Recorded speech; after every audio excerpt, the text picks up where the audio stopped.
Chapter 218. A pure and kind girl like her should have a better place to belong to. To him, women were dispensable and his wife was just a title. All women were the same. He told himself that he would never understand true feelings. To him, falling in love would only add another weakness to his body, and that would be fatal. Being in a rich and powerful family was not suitable for a woman as pure as a piece of paper. Now, however, he learned that he had a son, and under the meticulous care of this stupid woman, he was so outstanding. He had no choice but to rack his brains for a solution. Sitting on the edge of the bed, Wuxia stared at Yun Shishir's quiet profile and fell into deep thought. It was late at night, but Yun Tianyu did not feel sleepy. He climbed out of bed in his pajamas. Since he had nothing to do and was thinking about Yun Shishir, he tossed and turned restlessly in bed. Thus, he sat at his desk and did an advanced mathematics exercise book with all his might. He switched on his computer and his inbox beeped. He clicked to open it. It was the information he had previously instructed Li Hanlin to investigate. Lu Jingtian. Her name was pleasant to the ears, but why was she so vicious? Yu quietly looked at it. His fair fingertips tapped rhythmically on the table as if he were seriously calculating something. Previously he was full of grievances at Wuxia's place. Now that there was no news from his mother, he was even more vexed. Therefore, he was not in the mood to ask about this woman for the time being. However, just as he was about to close his inbox, Li Hanlin sent him a few more emails. This time, it was a few videos he had obtained from the hotel's barbecue. In a hotel like this, the surveillance footage was kept secret. Unless the police were present at the scene, ordinary people would not have the authority to access it. He did not know how Li Hanlin managed to get his hands on it. When he opened the video, he saw the scene of Lu Jingtian beating up a woman in the hotel's long corridor. The reason he could recognize Lu Jingtian at a glance was that he had memorized her outfit at the gala. Her gown was highly recognizable, so it was not difficult to identify her. The cameras in the Imperial Palace Hotel were set up very discreetly, but the camera angle was broadened to the maximum, directly facing the corridor and the elevator door. Those who were familiar with the hotel knew that these two places had always been the focus of the surveillance cameras. Therefore, there were actually two videos taken from different angles. Lu Jingtian could be considered to have committed a crime. In a moment of anger, she forgot to choose a secluded spot and directly went up to Yun Na to punch and kick her. Relying on her powerful and influential father, she did not have much scruples. The first video he clicked on was still a little blurry. From this angle, he could only vaguely make out Lu Jingtian's back. As for the facial features of the person who was beaten up by her, it was so blurry that she could not recognize him at all. When she clicked on the second video, she saw that it was a head-on shot of the two people. The angle was precise and her facial features were clear. She recognized Lu Jingtian at a glance, as well as the face of the woman she had been beating up. Yana. He furrowed his brows. Did she go to the cocktail party tonight? Why didn't he see it? Could it be that it had something to do with him arriving too late? Chapter 219. After a long time, until 10 minutes later, she finally walked out with a flustered expression. After another 10 minutes, a few security guards rushed to the scene and took the unconscious Yun Na away from the scene. Yu Yu's handsome and youthful face was in deep thought. His watery eyes were full of calculation. Lu Jingtian, tonight's gala was really exciting. How could there be such an exciting show? Although he did not pity Yun Na for ending up in such a state, he only felt that she had suffered the consequences of her own actions. Although he was young, he understood the concept of karma. When a person sowed a seed, he would bear a fruit. Sowing good karma, reap good results. Sowing evil karma, reap evil results. Although he thought so, he was still shocked by Lu Jingtian's ruthlessness. Alas, this woman was too vicious. From the video, he did not know what she had done to Yun Na. Her face was covered in blood and it was too horrible to look at. He did not care what kind of person she was and could not be bothered to pursue it. However, when he thought of how she had targeted his mommy at the gala earlier and how she had spoken ill of her, his face turned frosty at the thought. He was not afraid of anything. He was only afraid that this woman would use the same method to deal with his mommy.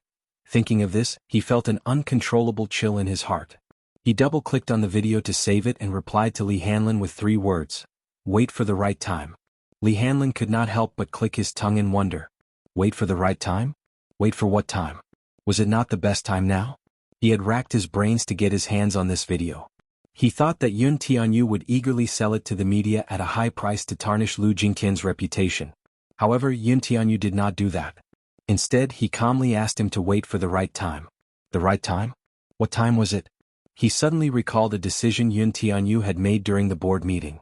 At that time, Liji Holdings had developed a smart toy product, which was approved by all the shareholders. They believed that this product would be a trendsetter once it was introduced to the market. The first batch of orders had already been put into production. At that time the market was hot, and the board of directors was anxious to introduce the product to the market. However, the contract for the product's introduction was passed to Yun Tianyu, and it was only waiting for his signature. However, he had been biding his time. The board of directors was anxious. They urged him again and again, but there was no response. They also sent an email with 3 words: wait for the right time. Timing? What opportunity? Li Hanlin could not help feeling curious. No one knew what Yun Tianyu was up to. Just as the board of directors was at a loss, less than 2 months later, a scandal broke out in the Mattel Toy Company's production chain. After an investigation by the International Supervisory Committee, it was found that the heavy metal lead content in the wooden toys produced under the company's name was excessive. In the risk assessment, there were problems such as excessive amounts of toxic solvent residue, and even the surface coating was prone to discoloration. Mattel Toy Company was one of the leading toy manufacturers and was also Liji Holdings' biggest competitor. The building blocks they produced were very popular all over the world. Therefore, once the scandal was exposed, the whole world was shocked and his reputation hit rock bottom. At that time, parents were very concerned about the quality of toys. Chapter 220. Liji Holdings struck while the iron was hot. They released an announcement letter, an internationally authoritative product inspection report, and mercilessly criticized Mattel for its unscrupulous behavior. Because of this, Liji Holdings held a grand product launch using Mattel as a stepping stone and made a beautiful comeback. That quarter, Liji Holdings occupied a total of 60% of the global toy market. It was also after this incident that the board of directors was in awe of this mysterious shareholder. Yun Tianyu once said that he would not make a move easily, but once he did, he would not give his opponent any chance to make a comeback. When he said this, he was nonchalant, but thinking about it now, it was chilling. For a 6-year-old child to have such business acumen and shrewdness, what was even more commendable was that he also had such charisma. No matter who it was, they would be shocked by him. Naturally, Yun Tianyu would not tell him what he was waiting for. He had his own plans. Warmth filled the room. It was rare for Yun Shishir to have such a good sleep. In the past, she had not been sleeping well. Most of the time she would have nightmares, but this night, her sleep was exceptionally peaceful. At dawn, her biological clock, which had always been accurate, woke her up. The curtains were tightly drawn, so no light could pass through. The room was filled with darkness, but it was so oppressive that she almost couldn't breathe. Her head, which was hung over, started to hurt. The acid in her stomach kept churning, making her feel extremely uncomfortable. Sleepily, she reached out to touch her throbbing temples. However, a broad palm was one step ahead of her. It rested on her acupoint, and the slender fingers massaged it with just the right amount of strength. With a moderate amount of massage, the swelling pain in her head subsided a little. However, by the time she realized where this hand was coming from, with a buzz, a white light exploded in Yun Shishir's head. It was so dazzling that she lost her sight. She secretly peeked at the scene in front of her through a slit. She did not dare to open her eyes wide. She saw a man lying face to face beside her. His long arms held her against his chest domineeringly. Both of them were naked with only a blanket covering them. She looked down from the corner of her eyes and saw the hot scene. Her cheeks immediately became hot, and even her ears were red as if they were about to bleed. The man's body was well built. She had seen him in a suit before. He was tall and slender, but she did not know that his body under the suit was so fit and well proportioned. This scene undoubtedly caused her mind to be in a mess. Messed up. Even her breathing was messed up. Yun Shishir vaguely recalled last night's scene. That blushing and heart-pounding scene flashed before her eyes. She could not help but feel her throat tightened, and her breathing became difficult. Although she was not good at drinking, she could still remember. In her memories, the man's holding her in his embrace sat her, and they were so gentle that they seemed to melt into each other's flesh and blood. The more she recalled, the more. Her eyes could not help but redden. God, what stupid things had she done? She secretly blamed herself. She was clearly not good at drinking, but she still forced herself to drink a glass. That glass had caused her to be in trouble. How could she have been eaten up so cleanly just like that? Chapter 221. Sensing her slight movement, the man woke up as well. He had always been a light sleeper. When he was young, under Mu Sheng's arrangement, he had entered the special military camp for special training. Hence, he had an amazing sense of danger. Even the slightest movement in his sleep would wake him up in an instant. "You're awake." Mu Yaja lowered his head and inched closer to her. His warm breath brushed against her cheek, causing her face to flush red instantly. His voice was hoarse and languid, as if he had just woken up from a dream. His deep voice was actually so magnetic. The man's question startled her, though, and her heart thundered. She did not respond and immediately shut her eyes tightly. Her whole body stiffened as if petrified, and she did not dare to move recklessly. This was her first time sleeping with a man. She was so nervous that she could not even control her breathing. One moment, her breathing was rapid, and the next moment she held her breath. Her nerves were extremely tense. One must know that she had never been in a proper relationship before. She had not even held a man's hand before. This was her first time sleeping with a man on the same bed. She was so nervous that she did not even know where to place her hands. Mu Yaja could not help but laugh. This woman was actually pretending to be asleep in front of him? Her acting skills were terrible and could not even compare to her precious son's natural acting skills. He could tell at a glance that she was pretending to be asleep. "I know you're awake." Yun Shirshi's heart skipped a beat when she heard this, but she still kept her eyes tightly shut. She suddenly turned around and pretended to mumble incoherently as if she were sleep-talking. Her body, however, inched toward the edge of the bed, only wanting to get as far away from this vile man as possible. The man got up slightly and lazily propped his head up with one hand as he looked at her with a smile. It was as if everything she was doing now was just a meaningless struggle. Seeing that she had already moved to the edge of the bed and was about to roll off if she moved even a little more, he could not stand it any longer and teased, "Now you know to run away?" Mu Yaja laughed inwardly. This woman was really stupid. He had already eaten her dry, but now she wanted to run away. Was it too late? The man reached out and scooped her up with his long arms. Yun Shirshir felt the world spin in front of her eyes. She held her breath and almost cried out. When she secretly opened her eyes again, she saw the man's handsome face magnified in front of her eyes. Mu Yaja flipped over and used his arms to support her. He held her under his body and enjoyed her incomparably shy expression. Yun Shirshir was incomparably vexed. Heavens, why did she have to wake up? Why didn't she just keep sleeping? When she woke up, the situation was so embarrassing that she didn't know how to deal with it. "You're awake. Are you still pretending to be asleep?" Yun Shirshir pursed her lips tightly. She was so embarrassed that she didn't dare to make a sound. She just closed her eyes tightly, trying to deceive him. But the man didn't seem to want to give her the chance. Mu Yaja's lips curled into a mischievous smile as he pinched her cheeks. "Open your eyes and look at me, okay?" He didn't use much strength. Yun Shirshir clenched her teeth, but she still didn't want to open her eyes.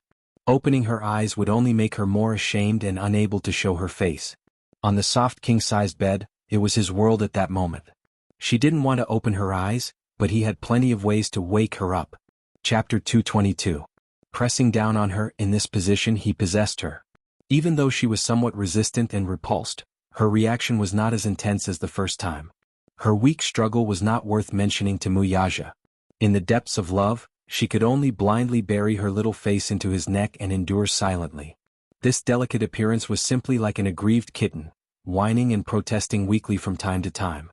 Her hot breath blew against his ear, but it was undoubtedly a disguised form of torture to him.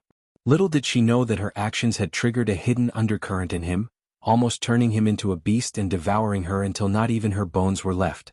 Undoubtedly, in this aspect, Mu Yaja was a man with a lot of energy. Compared to him, her stamina was really poor, and in the end she was actually a little dazed. There were a few times when he wanted to get her on top of him. However, her body was extremely weak, so he had no choice but to press down on her like this a few times, which could be considered to have satisfied him. When dawn came, he stopped. As for her, in the end she could not resist the fatigue and her body was extremely weak. She fell onto the bed and was unwilling to move. Her eyelids were extremely heavy, and she could not lift them no matter how hard she tried. She turned around and quickly fell asleep. The spacious room was filled with a charming atmosphere that was unique to those who had just had sex. Until his heavy breathing slowly calmed down, he was secretly a little puzzled.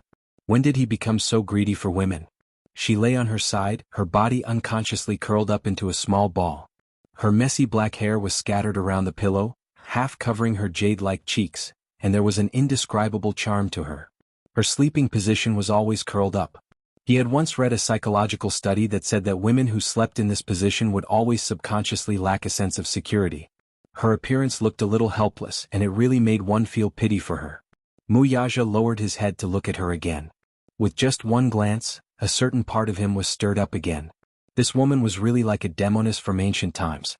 She was born with the ability to bewitch people. Even if she was lying there motionless, her calm posture was always so bewitching. He pulled her into his arms and carried her off the bed. He went into the bathroom and cleaned her up. In the meantime, he summoned the servants and ordered them to remove the dirty sheets. In her hazy state, she only felt a warm hand gently wiping her body with a towel. And who was it that carried her to bed? The man's strong and long arms wrapped around her waist as they fell asleep in each other's arms. For the entire night, all she could hear was the sonorous and powerful heartbeat. Thump, thump, thump. For some reason it was so calming. It was as if he was being carefully protected by someone. That night, she slept very soundly. It was as if she had not had such a peaceful dream in a long time. Just like that, he fell asleep in a daze. Half asleep and half awake, he slept all the way till dawn. When he woke up again, his stomach was growling with hunger. Outside the window, the sun was already shining brightly. He turned his head to look at the electronic clock on the bedside table. It was already 1 in the afternoon. This sleep was so deep that he did not even have a sense of time. Chapter 223. The window was slightly ajar, and the wind blew in through a corner of the curtains.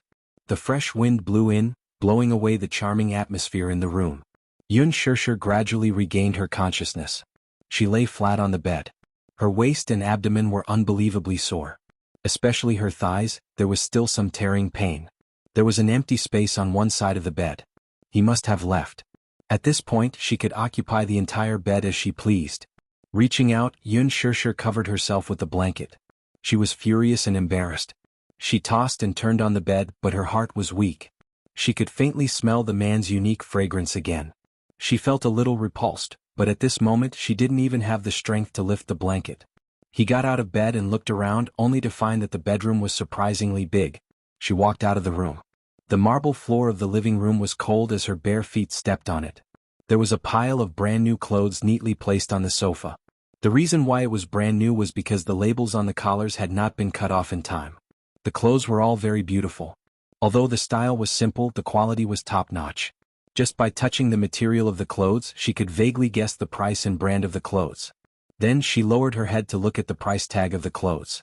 They were all expensive brands and most of them were luxury goods. Originally, she didn't want to accept the clothes that the man sent over. However, she lowered her head and looked at the bathrobe on her body. She couldn't always walk around in a bathrobe, so she took the clothes into the bedroom and changed. Just as she finished changing, her phone suddenly rang. She was shocked and walked over to pick up the phone. The incoming call was from Gu Xingze. She was slightly taken aback. Given the current situation, she even felt guilty to pick up this call. But why did she feel guilty? Yun Shirshir was conflicted. She didn't answer the call for a long time. After a few seconds, the phone rang again. It was still Gu Xingze calling. She pursed her lips and picked up the phone. Hello, Shirshir? On the other end of the phone, Gu Xingze's voice was a little hoarse, but his tone was gentle. He was afraid that he would scare her. The concern in his voice could not be concealed, causing her eyes to become slightly hot. She walked to the window and pulled the curtains wide open. The sunlight that came in immediately stung her eyes. Yes, Xingze.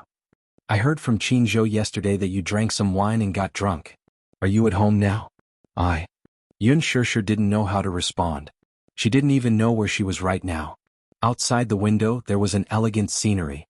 This villa was located at the highest point, overlooking the entire villa garden. The scenery was beautiful. It's good that you're home safely. Did you just wake up? On the other end, Gu Xingze mistakenly thought that she had just woken up and said, I'm downstairs. Would you like to have a cup of tea with me? Yun Shirshir was shocked and blurted out subconsciously. I'm not home. There was a long silence on the other end. Where are you? Gu Xingze was a little confused. The car was parked downstairs. He got out of the car and looked up at the dark window of her house. He frowned slightly. Where are you? I'll come and pick you up. Chapter 224. Yeah. Gu Xingze wanted to say something but stopped himself. He only responded with a hum. He wanted to say something, but he realized with frustration that he was in no position to say anything. Yun Shirshir was also very embarrassed. They were separated by a phone. They could hear each other's breathing through the phone. Both of them were silent for a while. It was a long silence. It was as if time had stopped. That was until she heard Gu Xingzi's faint sigh from the other end. Shirshir, don't be afraid. Yun Shirshir widened her eyes in surprise. Are you with him? Gu Xingzi asked tentatively. The word him reminded her of what had happened last night. Yun Shirshir's scalp went numb. She nodded blankly. She seemed to have forgotten that they were separated by a phone and could not see each other. That man is not as simple as you think. You'd better not have anything to do with him. Gu Xingzi's voice revealed an inexplicable anxiety. That man was not as simple as he seemed. It was only yesterday that she truly understood the man's identity. The Mu family was the richest family in the capital. Dishing Financial Group's status was the center of attention. Mu Yaja, this man, had a supreme status from the moment he was born. She did not want to have anything to do with him from the bottom of her heart. There seemed to be a gap between them. They were two different worlds that could not be crossed. There was no future at all. Yun Shirshir said, I know. You don't know Shirshir. This man is not as simple as you think. He paused and his voice deepened. Do you like him? Like that man? No. How could she like such a domineering man? Yun Shirshir was stunned. She immediately shook her head. Her voice was like a broken machine. She could not make a sound. Seeing her silence, Gu Xingzi said slowly, that man is very dangerous. You will get hurt if you stay with him. Shirshir, I don't want to see you get hurt. After a moment of silence, he suddenly said, my heart will ache. Yun Shirshir's heart skipped a beat. Her brows furrowed as her mind went blank for a moment. Any woman would lose her resistance in front of a man's gentleness. Yun Shirshir felt the same way. She, who was originally armed to the teeth, instantly lost all her armor in the face of his gentle words. Her lips involuntarily curled into a smile. However, this smile did not last long. Mu Yaja's sullen, handsome face flashed past her eyes, and she suddenly recalled her current position. This man did not seem to like her to have any contact with other men. Regardless of her position, she was grateful to Gu Xingzi. But gratitude did not mean love to him. If she didn't like him, what right did she have to make his heart ache? She said calmly, Xingzi, thank you. I don't want to implicate you. Involved? Shirshir, listen to me. I may be much stronger than you think. He suddenly spoke, but it sounded like a gentle invitation. It was as if this man had spread his wings and gently invited her to hide under his protection. Shirshir, let me protect you, okay? Yun Shirshir's fingers that were holding the phone suddenly stiffened. She was caught off guard. Her heart seemed to have collapsed. Chapter 225. However, at this moment, she was immersed in her own world of contradictions and did not notice the dangerous aura that was closing in on her from behind. It wasn't until her phone was snatched away by a large hand that she jumped in shock and reacted. She turned around only to see the cold and silent man standing behind her. He was looking down at her with an extremely cold gaze. The coldness at the corner of his lips and the sharpness in his eyes revealed that this man was dissatisfied with her at this moment. Shirshir, are you? Gu Xingzi's worried voice came from the phone. However, before he could finish his sentence, the cell phone flew out of the window in a beautiful parabola, along with it. You. Her eyes widened in shock as she watched her phone fall to the ground and shatter into pieces. A chill slowly crept up her heart. The sound of the phone breaking into pieces was heard and she trembled slightly. She bit her lip and her shoulders heaved up and down. The man pulled her back by the shoulder. His tone was cold and clear, but his pair of deep eyes hid too much anger. I thought you were a sensible woman. Yun Shirshir's chest heaved up and down. It was obvious that not only the man, but she was also angered by his actions. When did this man come in? Was he a ghost? How did he suddenly appear behind her without making a sound? This phone was the one that Mu Yaja had broken her phone and gave her a new one. It was currently the best phone among all the brands. She did not feel sorry for it, but she had used this phone for some time and there were many precious photos of Yu in it. Before she could upload them to her computer, this man had smashed it. This phone was very exquisite, but it had been smashed into pieces by this man. It showed how much strength he had used in his hands and also how angry he was at this moment. Yun Shirshir, too, was infuriated and pushed him away angrily. This is too much. Inexplicable, truly inexplicable. Why are you acting crazy for no reason? She was furious, and all the anger that she had accumulated last night was unleashed. She had always been a gentle person. She knew when to advance and when to retreat. She also knew that she had always left people with leeway. She rarely got angry, and it could even be said that she had a very good temper. She rarely got into disputes with others. This was because Yu had once said that he liked the way she smiled. So, she tried her best to control her temper. But, however, this man had gone too far time and time again. After the outburst of anger, Yun Shishir walked around him and headed for the door. Muyaja grabbed her arm. "Where are we going?" "Go home. Back to my home." "Go home?" "Not necessarily." The man sneered. "Are you going to look for him? Gu Xingzi, the man who can protect you? So what if I look for him? It's none of your business. Anyway, I don't want to stay with a lunatic like you." Yun Shishir gritted her teeth and glared at him with her red eyes. She shook off his hand forcefully. She was caught off guard and was pulled back by the man. The back of her waist hit the windowsill. The sudden pain caught her off guard and she cried out in pain. "Muyaja, are you crazy? You appeared behind me silently and got angry for no reason. Are you crazy?" Chapter 226. Woman, don't you know your own identity? Do I have to remind you of your current identity for you to understand what you should do and what you shouldn't do? My identity? What's my identity? Tell me, what's my identity? Yun Shishir flew into a rage out of humiliation. She seemed to understand the meaning of the man's words in an instant. She grabbed his collar with both hands and said in a trembling voice, "You mean I'm your lover, your woman, and your possession? Is this the identity you're talking about?" Muyaja looked down at her from above. His expression was cold, but he didn't say anything. It was as if he acquiesced to her questioning. Yun Shishir laughed coldly all of a sudden. "Muyaja, how can you be so overbearing? What do you take me for? What do you take me for? Your toy? Your personal item? Do you want me to come and go as you please? Isn't that the case?" The man retorted coldly. He was obviously agitated by her words and his face was ashen. "Your little mouth is so fierce. Do you have to be so stubborn? You're my woman now. Since you're my woman, please have some self-awareness. Don't go around flirting with other people. I don't like my things being touched by other people. I don't like it." "Your things? Isn't that the case? Everything on you, including your person, is mine." The man's domineering declaration was like an iron law that couldn't be questioned. Yun Shishir laughed coldly as if she had heard the funniest joke in the world. She laughed softly and looked at him in disbelief. A trace of sparkling tears appeared in her red eyes. "Am I your thing? You keep saying that I'm your woman, but what do you take me for? Your toy? Your personal item? All right, since that's the case, I'll return it to you." As she said that, she lowered her head and quickly unbuttoned her shirt. She took off her coat and threw it on him. She shouted herself hoarse, "I'll return it to you, I'll return it to you. I'll return everything I owe you. Take it all." Muyaja looked angry.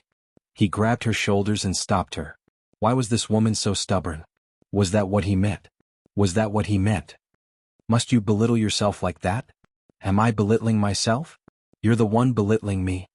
After a pause, she laughed coldly and mockingly. "Flirting with other people?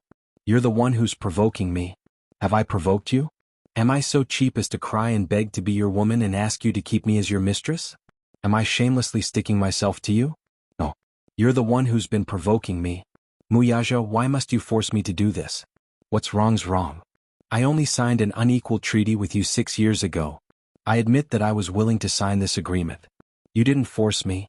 Based on this contract, you've given me a sky-high amount of compensation. But I used my rights as a mother in exchange for your reward.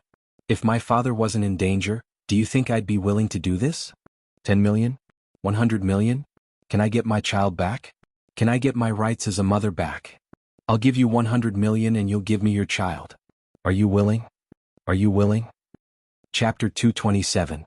Her confession was like a sharp knife that cut open the sadness that she had tried so hard to hide, causing her to bleed profusely. She had drifted from place to place since she was young, and she had never even seen what her biological father looked like. As far as she could remember, she only knew that she had a mother, but this closest relative had left her when she was still young. She finally had a family. Although Yun Yeqing was not related to her by blood, he had still given her a family. Even if the members of this family were not friendly to her, she had never lacked for food and clothes. Repaying kindness was a principle that she had always believed in. One had to know that when her father was at his wit's end, he had been saving up a sum of money for her postgraduate studies. Her heart was not as hard as iron that she could watch her father be driven to his wit's end. She had no choice but to sign that humiliating contract. Was this what she wanted though? She only wanted to protect her family. Muyaja was caught off guard by her series of questions. He had never seen her lose control of her emotions. The current her was in despair and helplessness. The strength that she had tried so hard to portray seemed to have crumbled all of a sudden. What did I do wrong in my past life? Do I owe you anything? Or was he a heinous criminal who had killed someone and set the place on fire? Yes, I'm in the wrong. I shouldn't have taken away your child, but you, that's my child too. I'm willing to take responsibility for the breach of contract. I'll repay you with everything I have in this lifetime. You wanted me to stay by your side and I agreed to it. Can you humiliate me like this, though? I'm a person, not an object. I have thoughts, feelings, and emotions. I know pain too. Why are your words always like knives stabbing me so painfully? I'm your woman, shouldn't I have dignity? Don't I have the right to even have a human's basic dignity? How lowly am I that you have to trample on me like this?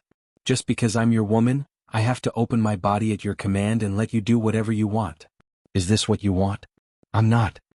Muyaja suddenly grabbed her cheeks and shouted, "Shut up!"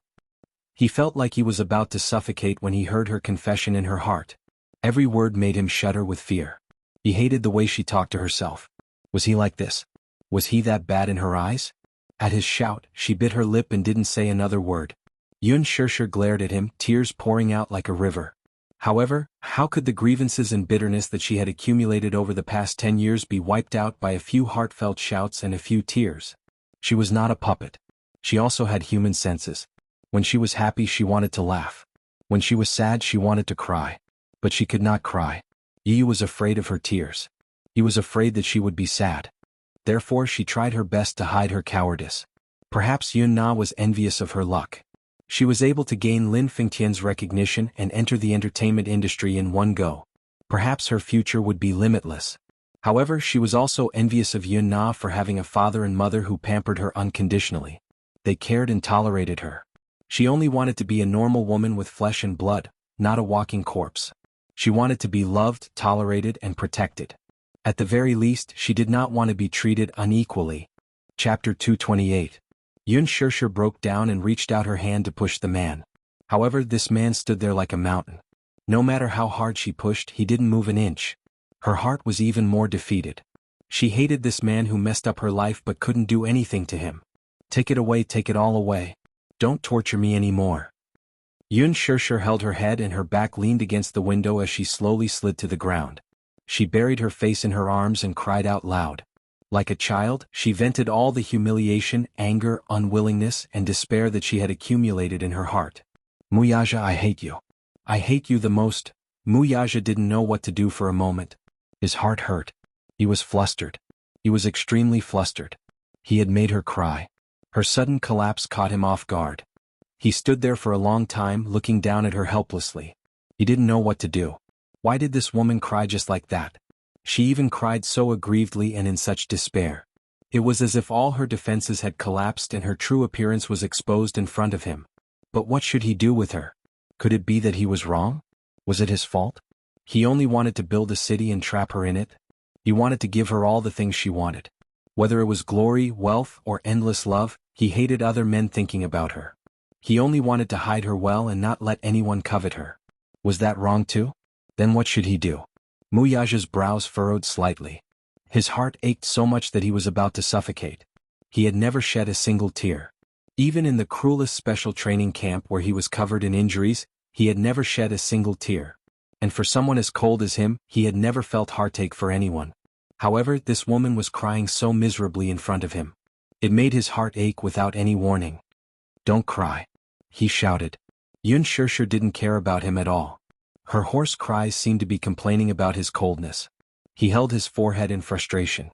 A woman's tears had always been a man's trump card when he was caught off guard. It hit the nail on the head and there was no way to defend against it. Wasn't he the same? Seeing her cry, his heart ached, but he didn't know what to do. He had never coaxed a woman before. Was he supposed to coax her like how he coaxed Xiaoyichen? When Xiaoyichen was younger, he was most afraid of pain. When she was sick, she was especially afraid of being injected with needles. Every time she was injected with needles, she would cry non-stop. He hugged him in his arms and kissed his cheeks. With this coaxing, he wouldn't cry anymore. Lowering his body, he stretched out his long arms and easily scooped her into his embrace. In the past, this woman would have struggled fiercely, rejected him, and run away from him. But now there was none. Her body was extremely soft, allowing him to hold her in his arms. She did not struggle much, but she did not stop crying either. She only lowered her head, crying non-stop. Rubbing her eyes, she didn't look like a 24-year-old woman at all. Instead, she looked like a weak and helpless little girl. She was so delicate and pitiful that it made people want to protect her. Muyaja hugged her and sat on the bed. Just like how he hugged Xiaoyichen, he hugged her in his arms. The man's chest was extremely wide. His chest and the crook of his arm created a world for her to wantonly cry and throw a tantrum. Muyaja lowered his head and wiped away her tears. Lowering his head, he kissed her lips and said in a deep voice, "Don't cry, okay?" Chapter 229. She continued to cry. Her cries were so emotional and heartbroken that it was as if the world was falling apart. Muyaja leaned towards her lips again and bit her hard. He left teeth marks of varying depths on her soft lips, as if he wanted to use this method to block her tears. However, this bite made her tears flow even more violently. A trace of anger flashed across Muyaja's eyes. He bit her hard again and held her lips tightly. His breath smelled like orchids as he said, "Don't cry." The woman in his arms did not avoid his kiss, but neither did she respond. She just held her face in her palms, unwilling to look at him or respond to him. The man frowned. This was a silent protest. Was she protesting against him? Protesting that he did not understand her feelings and did not know how to judge the situation? Or was he not gentle enough and could not be like Gu Xingze and give her a strong hug when she was weak? Thinking of Gu Xingze, he felt anxious for no reason. Damn it. Woman, when are you going to stop crying? He glared at her, but she ignored him. She buried her face in her palms and he did not know what expression she had. Muyaja's eyes narrowed dangerously. He reached out and grabbed her hands that were covering her face. He slowly pulled them away, revealing her face that was drenched in tears. Her entire face was flushed red, especially her eyes. They were red and swollen as if they were bleeding. Her face was wet with tears, but the tears in her eyes continued to flow out rapidly. It was really confusing. Where did all these tears come from? Was this woman really made of water? How could tears flow out of her eyes so continuously? He could not help but lower his head and kiss away the tears at the corner of her eyes. It was salty, warm, and had an indescribable bitterness. Muyaja lowered his eyes and kissed her lips again. This time it was not as rough as before. He only lightly touched her lips. Lowering his head, he could not stop kissing her tears. His kisses landed on her forehead, the bridge of her nose, the tip of her nose, her cheeks, and finally landed on her lips. This time he kissed her deeply and did not leave. His gentle kiss was not as forceful as before, nor was it as deep as it had been before. Instead, it was just a light peck on her lips. Even Yun Shirshir could not help but be taken aback by the unprecedented tenderness in his kiss. The man's kiss was full of affection, gentleness, passion, and delicacy. While she was in a daze, Muyaja had already elegantly removed his shirt, revealing his strong chest, his strong shoulders, and his mesmerizing collarbone. She could tell that he was trying his best to endure. He wanted her. This time he was very careful. He did not attack her like before. Instead, he gently placed her on the bed. The man's fiery hot body slowly pressed down on her, sticking close to her body. His scalding skin felt like it was going to burn her. Hot, so hot, she unconsciously stopped crying and widened her eyes in shock. The man's transformation was hard for her to resist. Her body, because of his caress, was like a soft flower that bloomed under him. His rapid breathing was by her ear. It was sometimes heavy, sometimes light, sometimes rapid, and sometimes suffocating. Her teary eyes were wide open and she couldn't see his face clearly. While her mind was in a daze, he gently sank into her. Chapter 230. She didn't see his usual storm of passion. Instead, she clenched her teeth tightly and locked her hands around his sexy back. After the extreme pleasure, the man gently buried his face in her neck and gave in to her in a low voice. "I'll dote on you from now on. No one else can." Yun Shirshir was stunned for 2 seconds. She looked at his face with tears in her eyes. Muyaja lowered his head to look at her. His eyes were clearly still filled with anger. He was still angry. However, there was also a strange emotion. Was that heartache? Was he feeling sorry for her? The man got up and carried her into the bathtub. His family's bathtub was really big enough for his tall body to fit in easily. He hugged her in his arms and turned on the shower. The warm water drenched them as they looked at each other. After a long silence, the last bit of anger in the man's eyes disappeared. This time, it was her turn to be at a loss for what to do. She didn't dare move in the bathtub with a man. "You're not crying anymore?" Muyaja looked at her and reached out to gently scratch her nose. Yun Shirshir turned her head away and ignored him. The man's presence couldn't be ignored, but she didn't know what to do in the current situation. After the battle just now, even though it ended with a battle, and seemed to be a draw, the anger in her heart still didn't dissipate. Muyaja raised his eyebrows, took the bath towel, put on the shower gel, and gently wiped her back. His touch made her shrink back involuntarily as if she was angry. The man didn't give her a chance to explain. He hugged her body and moved closer to him to wipe her body. His movements were very gentle, but after all, he had never served anyone before. However, he had bathed her twice last night, so he had some experience. He rubbed her back and massaged her waist and neck. After lying down for a day, her body was about to fall apart. The man had extraordinary energy, but she was tormented by him. Her body was sore all over. He was only gently kneading her, but it made her suck in a few breaths of cold air. Hiss, it was sour and painful. This feeling was indescribable. "Don't contact him anymore." Muyaja continued slowly, "I will change the male lead for that movie." Yun Shirshir's eyes suddenly widened. She turned around and saw Muyaja looking at her calmly. Their eyes met. "Switch. Why do you want to change people?" "I don't like him looking at you." Suddenly he added, "I don't like him touching you, I don't like him kissing you. It's that simple." Yun Shirshir glanced at him from the corner of her eyes. She was stunned by his words of dislike. "Why not?" "Dazzling." He pursed his lips. He just didn't like her interacting with other men. "Muyaja, why do you care so much about me interacting with other men?" Muyaja said matter-of-factly, "You are my woman." "Why?" Muyaja looked at her expression and tensed. "Don't change people." She didn't want to implicate Gu Xingze. "What? Do you feel sorry for him?" Muyaja's lips curled into a mocking smile. "Don't tell me you like him?" "No." Chapter 231. Yun Shirshir glared at him angrily. Why couldn't this man tell right from wrong? How could he tell that she liked Gu Xingze? Muyaja laughed coldly. There was a strange emphasis in his tone. "It's very suspicious that you care so much about him, isn't it?" Yun Shirshir was stunned. Men usually didn't feel anything when they said it themselves, but she sharply sensed that his tone was strange. It was as if he was jealous. In the past, when she hugged other children in front of Yu also had the same expression on his face. His tone was also filled with jealousy. She raised her eyebrows, but thought that she was overthinking it. She said, "But Gu Xingze is indeed an outstanding actor. I've seen his movies before. His acting skills are very strong, and his overall performance is very strong. After all, he has been in the entertainment industry for 10 years. He has a lot of experience." She continued talking to herself, but she didn't notice that a certain man's expression was constantly changing. He stared at her. When she mentioned Gu Xingze, his eyes couldn't hide the respect and admiration he had for Gu Xingze. In his heart he was a little unhappy. He got up slightly and leaned his broad upper body towards her. He lifted her arms up high and held her palms, trapping her between the wall and his chest. He suddenly got up, causing the water in the bathtub to overflow and soak the floor. Yun Shirshir widened her eyes in shock. Her arms were lifted high above her head. She wanted to struggle, but his arms were much longer than hers. She couldn't resist at all.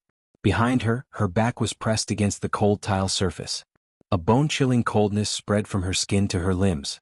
In front of her was his scorching hot male chest. If women were made of water, then this man's body was probably filled with raging flames. His scalding skin was sticking close to her naked body. Her back was 9 feet of ice, but in front of her was a raging inferno. It was as if she was in the midst of ice and fire. "What are you doing?" She glared at him angrily. She didn't know what was wrong with this man. Muyaja stared intently into her eyes. His deep, almond-shaped eyes narrowed dangerously as he spat out a few words from his thin lips. They were as cold as ice cubes. "Are you admiring other men in front of me?" Yun Shirshir retorted, "Isn't that so? Gu Xingze is gentler than you. He's more romantic than you. Moreover, he's talented and has always taken good care of me." "Ah, then is he as handsome as me? Is he as wealthy as my family?" He pursed his lips in disdain and rebutted her with a serious expression.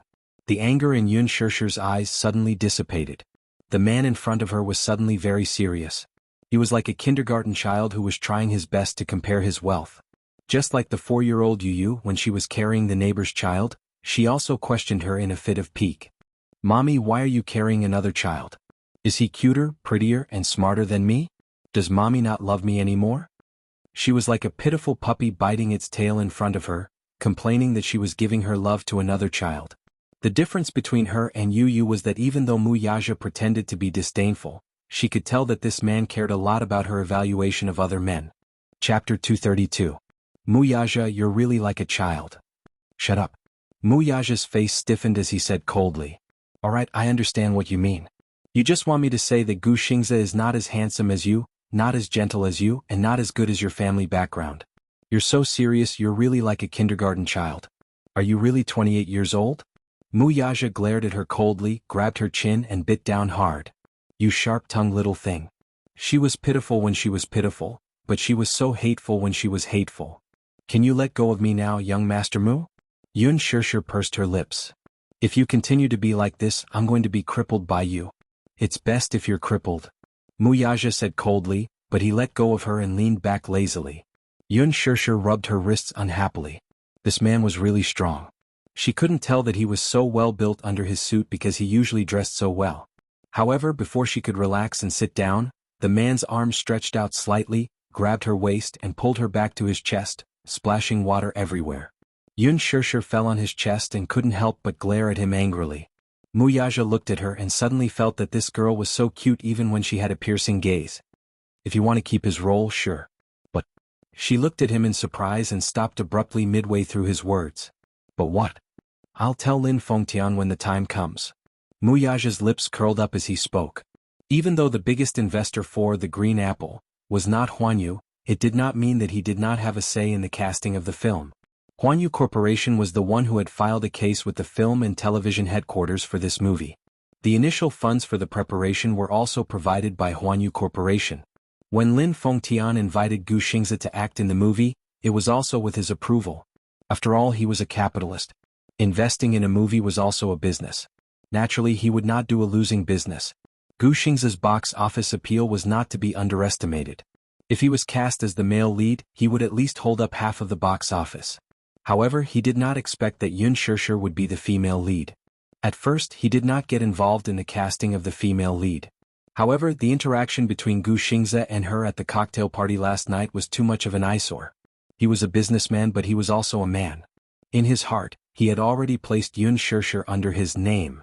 Naturally, he didn't want any other men to covet her. As a man himself, how could he not see that Gu Xingze cared too much about Yun Shishir? Was this how a senior valued a junior? This was clearly a man's intention towards a woman. Muyaja already had a plan in mind.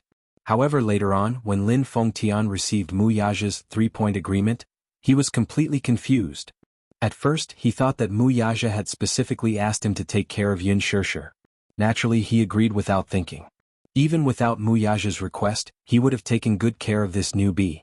This was because he personally acknowledged this newbie with unlimited potential.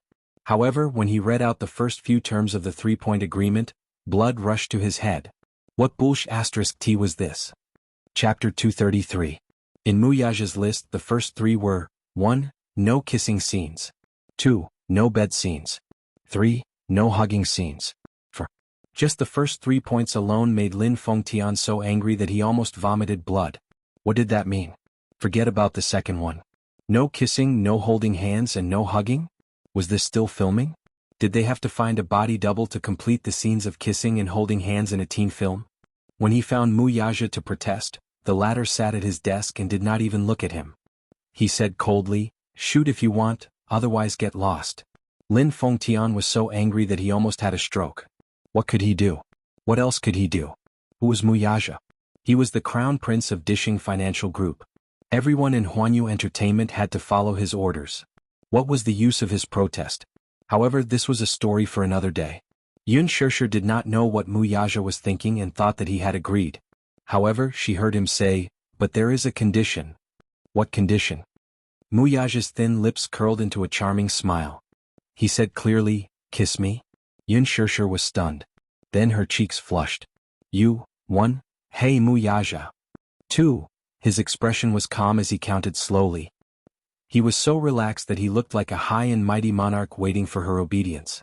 Yun Shirshir was flustered and exasperated, but there was nothing she could do. She slowly inched closer to him. Ripples appeared on the surface of the water. Their bodies were gradually pressed together. She held his face in her hands and planted a gentle kiss on his warm lips. When she raised her head, she saw the man's pair of pitch-black jade-like eyes, igniting a cluster of flames.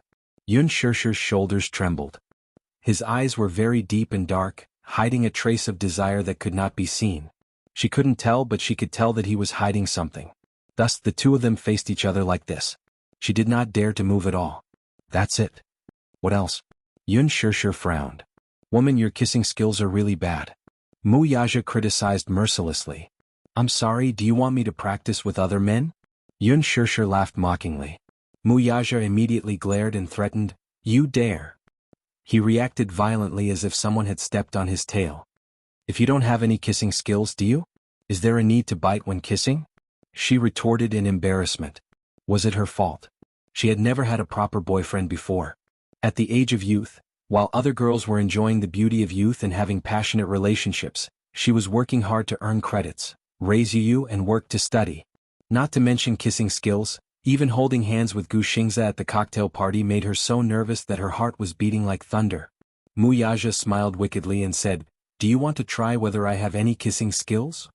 Who wants to try it with you? Yun Shirshir blushed and said in confusion.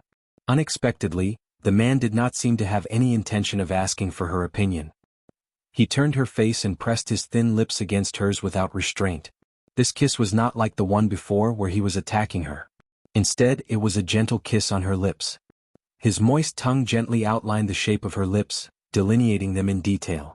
Sometimes he would crush them heavily and sometimes he would stay away from them.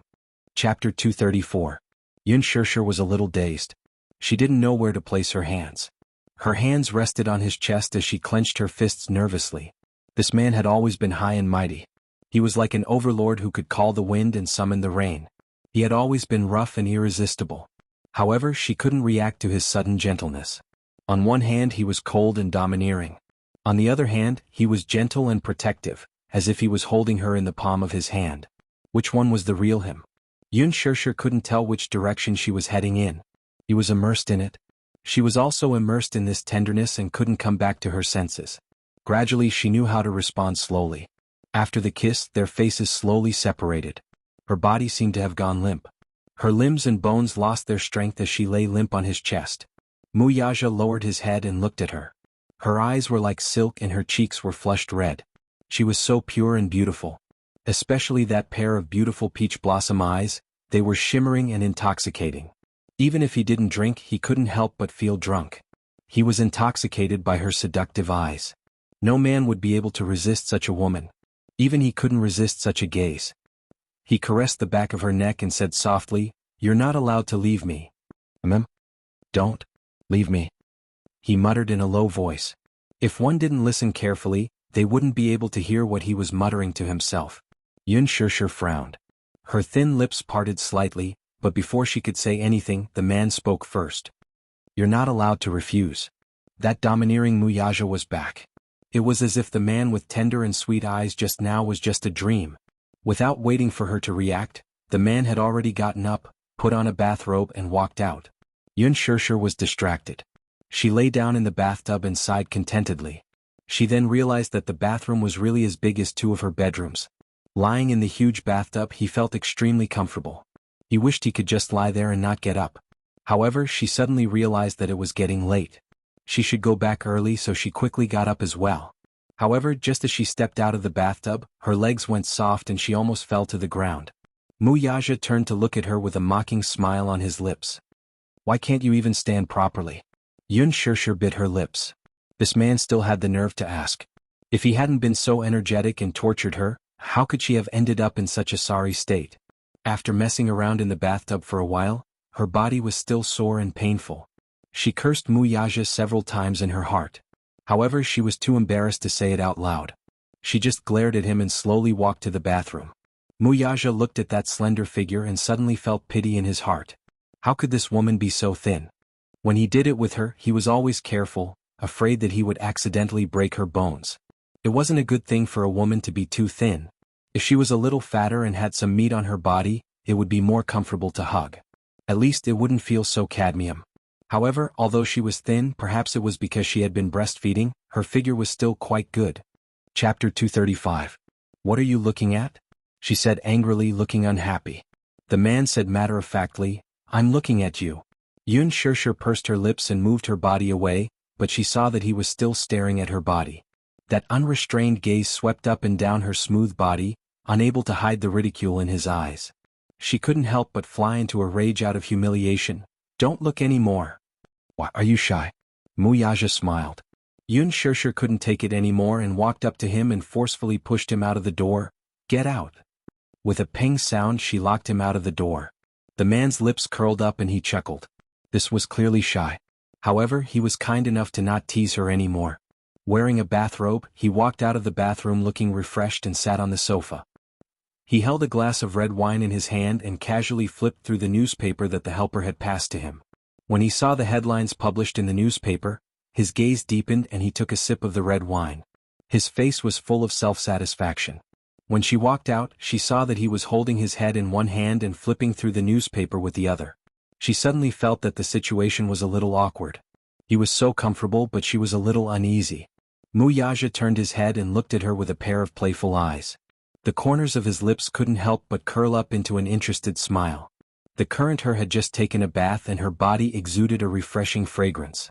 Her wet black hair was draped over her shoulders, and because she had just taken a bath, her fair little face was pink and tender. It was really a blush on her fair skin. A pair of watery big eyes stared at him shyly. Her hands were crossed in front of her chest as if she was shy and afraid. Her eyes were filled with a sense of vigilance. That innocent and messy gaze was as if she was afraid that he would eat her up. But it was this kind of small gaze that made it even more alluring. If it wasn't for the fact that she was too weak to stand up to the wind, Muyaja would have forcefully pulled her into his embrace, fiercely bit her lips, and pressed this enchanting and charming little demoness under his body, wantonly and ruthlessly ravaging, wantonly tormenting her, and heavily penetrating her body. However, he quickly suppressed the wildness in his body. Even though it was delicious, he could not be too greedy. An excellent hunter was full of confidence and knew when to stop. If the prey was scared away, then the gains would not make up for the losses. The future was long. Come here. Yun Shirshir was stunned for a moment before she asked warily, What are you going to do? As he spoke, he leaned back even more. It seemed like she was really afraid of him. You were so sharp-tongued just now, why? Muyaja chuckled and gently swirled the goblet in his hand. He raised his eyebrows and said, Are you afraid that I'll eat you up? She was really afraid that he would eat her up. This man was too energetic. She was really afraid that he would eat her up until not even her bones would be left. Yun Shirshir pursed her lips and moved a few steps. Her buttocks carefully sat on the sofa, but she sat far away from him. This scene was weird no matter how one looked at it. If it was any other woman, this kind of opportunity, they would immediately stick to him passionately. But this little woman seemed to be rather afraid of him. Muyaja gently took a sip of the dry red wine and patted the seat beside him with his big hand as he said in a deep voice, Sit over here. What? Why are you sitting so far away from me? Chapter 236. Then you don't want that? She said hesitantly. That? What? Muyaja raised his eyebrows, but he quickly understood what she meant. So she was really worried that he would eat her up. All right, stop fooling around. Come here. His voice hardened. Yun Shirshir's shoulders could not help but tremble slightly. She was not very willing in her heart. However, she did not dare to go against his orders. Thus she moved inch by inch to his side. When she got closer, she could easily smell the faint fragrance on his body. This fragrance was quiet and elegant, just like the fragrance of magnolia. Muyaja caressed her hair with one hand. It was wet, but it still had a warm air to it. He rubbed it hard and raised his eyebrows. You ran out with your hair still wet? It was very easy to get a migraine like this. Women, especially at her age, needed to take care of their bodies the most. If she did not blow-dry her hair in time, the moisture would enter her body. When she was slightly older, she would always have headaches. This girl really did not know how to take care of herself at all. Did she not even know this bit of common sense? Yun Shirshir shook her head and said, My hair usually dries naturally after I take a shower. Muyaja pinched her cheeks. He did not use too much strength, but there was a hint of teasing. Go and get a hairdryer. Otherwise you'll catch a cold. As soon as he said that, Yun Shirshir widened her eyes in disbelief. Was this man concerned about her? Hearing his almost doting tone, Yun Shirshir felt a little warm in her heart. One had to know that in all her life, it seemed that only her father cared about her so much and loved her so much. Ever since her father went bankrupt and her family fell, she had to live under someone else's roof. She could be considered to have been treated coldly. Li Qin and Yun Na always treated her indifferently. In school, because she was always immersed in her studies, she was not close to other students. She was considered a loner in school. The homeroom teacher was very caring towards her, but Yun Shirshir was really a girl who knew how to be satisfied. She was also a girl who was easily moved. Because of his words, her little face actually turned red. I don't know where to find a hairdryer. In the first drawer of the counter. Oh. Yun Shirshir nodded. She stood up and ran in. He opened the first drawer and saw a large white hairdryer. She picked it up. The hairdryer was very beautiful. At first glance, she could tell that it was very suitable for him. It also looked very high class, just like the ones in the barber shop. However, this hairdryer was really too big and too heavy. She couldn't even hold it with one hand. She felt that it was quite heavy just by holding it, let alone using it. Moreover, her hands were soft and didn't have much strength. The hairdryer was too heavy. After plugging it in, Yun Shirshir began to blow-dry her hair clumsily. She rarely used the hairdryer because she had too little time. When she was in school, she had to work, study for credits and rush out her thesis. After working, she would always go home very late. In the morning, she would squeeze out time to wash her hair and rush to work. She would let the wind blow-dry her hair naturally. Therefore, she rarely had the leisure to blow-dry her hair after taking a shower. Because the hairdryer was too heavy, she had no choice but to hold it with both hands and blow her hair with a strong gust of wind. She naturally didn't know much about blow-drying her hair. She only knew that she had to dry it as soon as possible. Therefore, she turned the wind speed to the maximum. This was bad. Her beautiful hair was blown into a mess just like that. Yun Shirshir furrowed her brows in annoyance. She clumsily used one hand to tidy up her hair, but it became even messier. Muyaja heard a few soft moans coming from the bathroom from time to time. He couldn't help but feel a little strange. What was this girl doing again? When he walked to the door to take a look, he couldn't help but be stunned. He saw that Yun Shirshir's hair was blown into a mess. The ends of her hair were tied up in knots. At this moment, this little idiot was holding up a comb to comb her hair. However, her hair was half dry and half wet. It was difficult to comb it.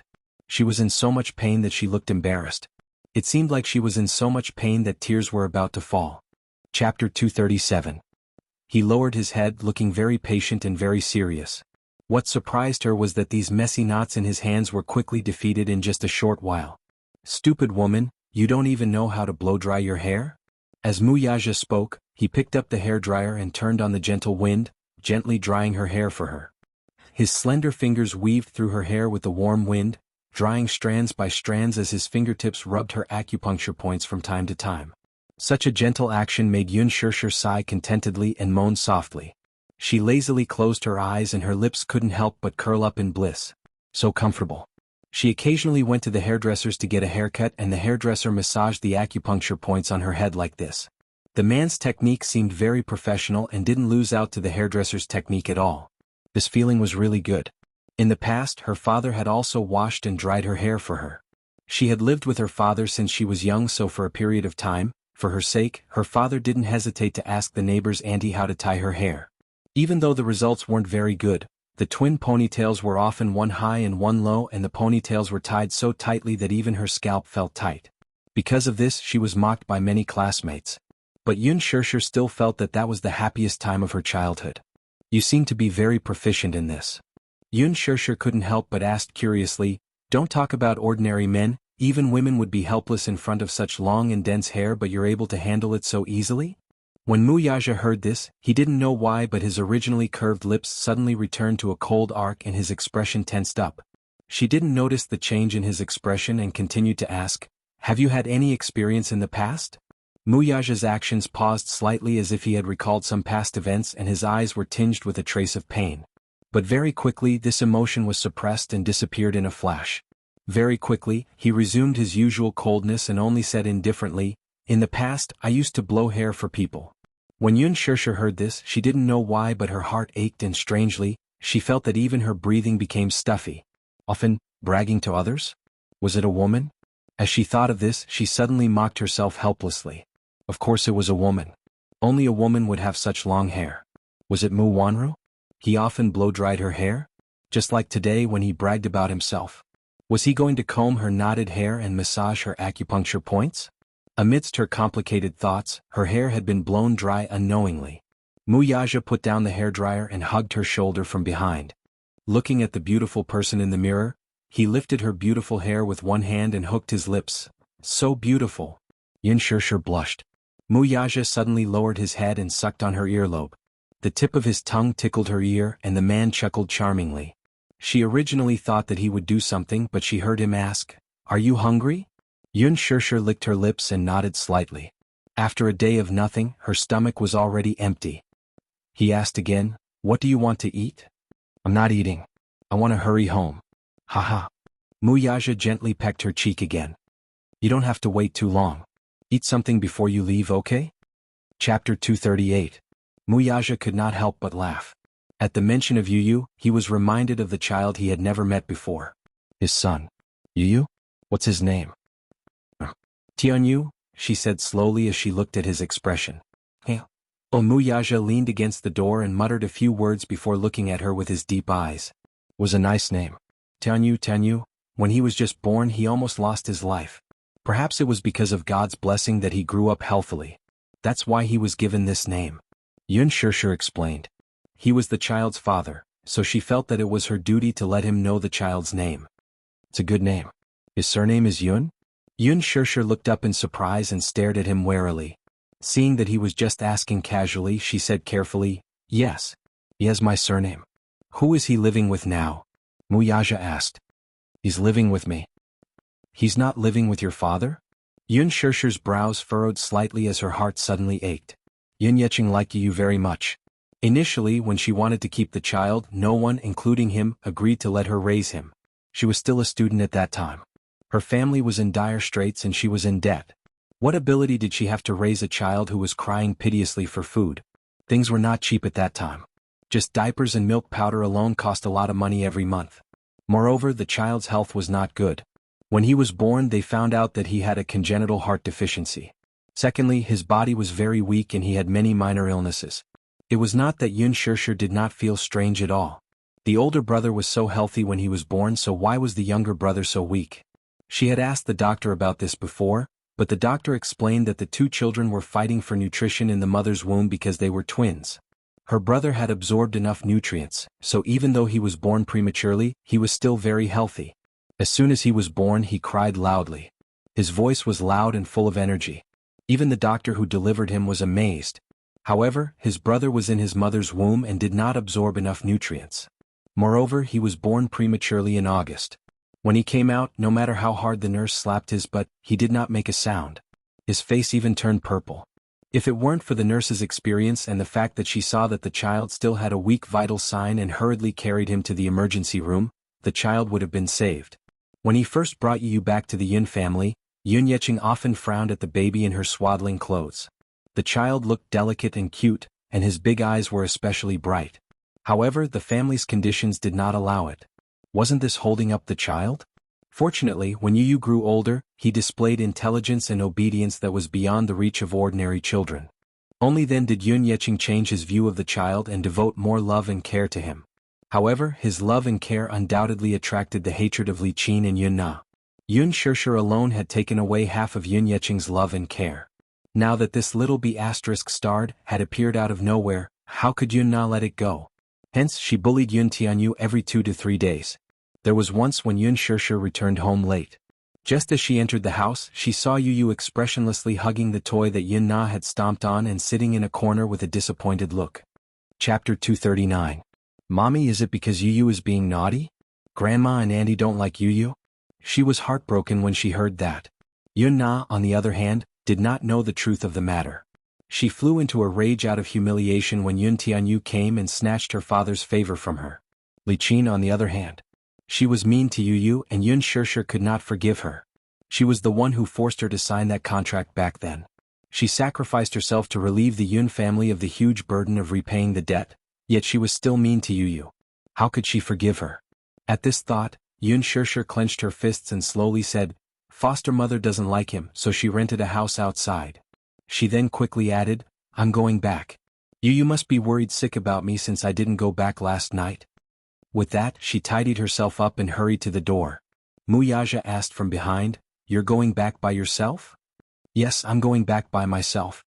He smiled. "There's no traffic here. There's a long mountain road outside the manor. Are you sure you want to go back by yourself?" Yun Shirshir fell silent and then looked at him helplessly. "Send me back." Yun Shirshir had yet to return, and the sky outside the window was already dark. Yu did not eat much the whole day, so his stomach was growling. If it were in the past, he would definitely prepare dinner and wait for his mommy to come back for dinner, but now that it was already past 7, he was afraid that his mommy would not be back in time. He was too lazy to cook, so he took out the pizza he had ordered in the afternoon from the fridge, heated it in the microwave and ate it with relish. However, as he ate, he felt really wronged. For the first time in his life, the little lad's tears overflowed and flowed down his cheeks. Initially he wanted to wipe them away, but the more he rubbed them, the more he could not hold back his tears. He had always been strong and brave since he was young. He rarely shed tears. Even when he went to the hospital for an injection, which of the other children didn't cry their eyes out? Only he sat there, bravely stretching out his arm. His brows were tightly knitted, his face was calm, and his eyelids didn't even blink. Unless it was under certain circumstances, when he was acting coquettishly in front of his mommy, tears were always part of his act. That was just a small trick she used to act coquettishly. However, this was the first time she had shed tears of grievance. For a long time, no matter how late it was, mommy would always come back to have dinner with him. No matter how busy she was at work, even if she had to work overtime until late at night, she would ask the manager for an hour off to have dinner with him before going back to work. But tonight, mommy stood him up and didn't even call him. Naturally, he felt very wronged. Therefore, the more he thought about it, the more his heart ached and the tears fell down his cheeks. He reached out his hand and wiped them away fiercely. He took the phone and glanced at it. It was already 8 o'clock in the evening and she still hadn't returned. He couldn't suppress the grievance he felt. He pouted and hugged the pillow on the sofa, crying, "Boo-hoo. Mommy doesn't want you anymore. Why wasn't mommy back yet? Could it be that she didn't want him anymore now that she had that man?" Once the little lad thought of that man's provocative words, his face turned ashen. He hated him. Anyone who wanted to take mommy away from him was a big bad guy. Chapter 240. The little lad's face was full of resentment. If Li Hanlin were present, his eyes would surely pop out of their sockets from shock. His impression of Yun Tianyu was that he was colder and more mature than the average lad his age. Not to mention tears, he was always calm and collected, as if nothing could affect his emotions. Now, however, he was curled up in the corner of the sofa, letting his body sink in. His eyes were red and swollen from his tears. He had never been this weak, but because of her missing the appointment, he felt a faint sense of unease in his heart. He did not like such a cold and empty house. There was only the sound of the television in the spacious house, and there was no human touch at all. The room was dark. He turned on all the lights, but they could not hide the cold air in the room. Usually when his mother was at home, she was always cheerful. Even when she was tired, she would sit at the desk and watch him do arithmetic problems. He loved doing arithmetic problems. Although he could calculate the answers in his heart with just a glance, he always pretended to be ignorant in front of his mother. He even counted with his fingers one by one. With his mother by his side, no matter how many arithmetic problems there were, he would always do them with relish. But now he was the only one at home. Even if he watched his favorite program, he felt that it was no longer interesting.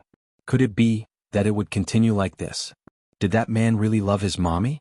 True love was not enough, though. That man still had his family, but he had nothing except for his mommy. He was willing to do anything if he did not snatch his mommy away. Just as the little lad was feeling melancholy, his phone suddenly rang. He practically bounced off the sofa with a look of anticipation on his face. He didn't even have time to put on his shoes as he ran to the table barefooted to pick up his phone. When he saw the screen, his face immediately darkened with disappointment. The name, Li Hanlin, kept flashing on the screen. He wiped his tears and hung up the phone. His voice was hoarse from crying earlier. He did not want to be laughed at by others, so he ran to the desk and gulped down a few mouthfuls of water. Only when his voice returned to normal did he return the call. "Hello? President Yun, are you asleep?" Yu said, "Not yet. What's the matter?" His tone was concise and crisp, as if his pitiful and self-reproachful appearance just now was a completely different person. "It's like this. About the information you requested. I've already found it for you." Yun Tianyu raised a brow, but his expression was a little complicated. Previously he was curious about his background.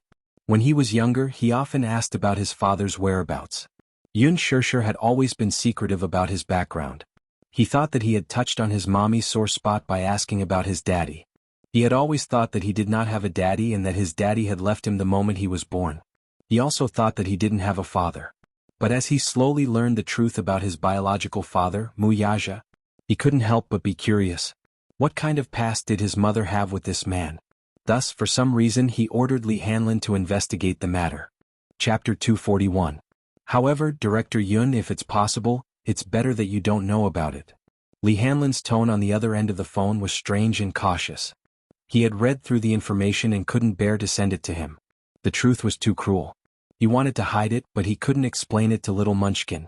Sitting in front of his desk, Yu opened the fax and waited for the information to be sent over.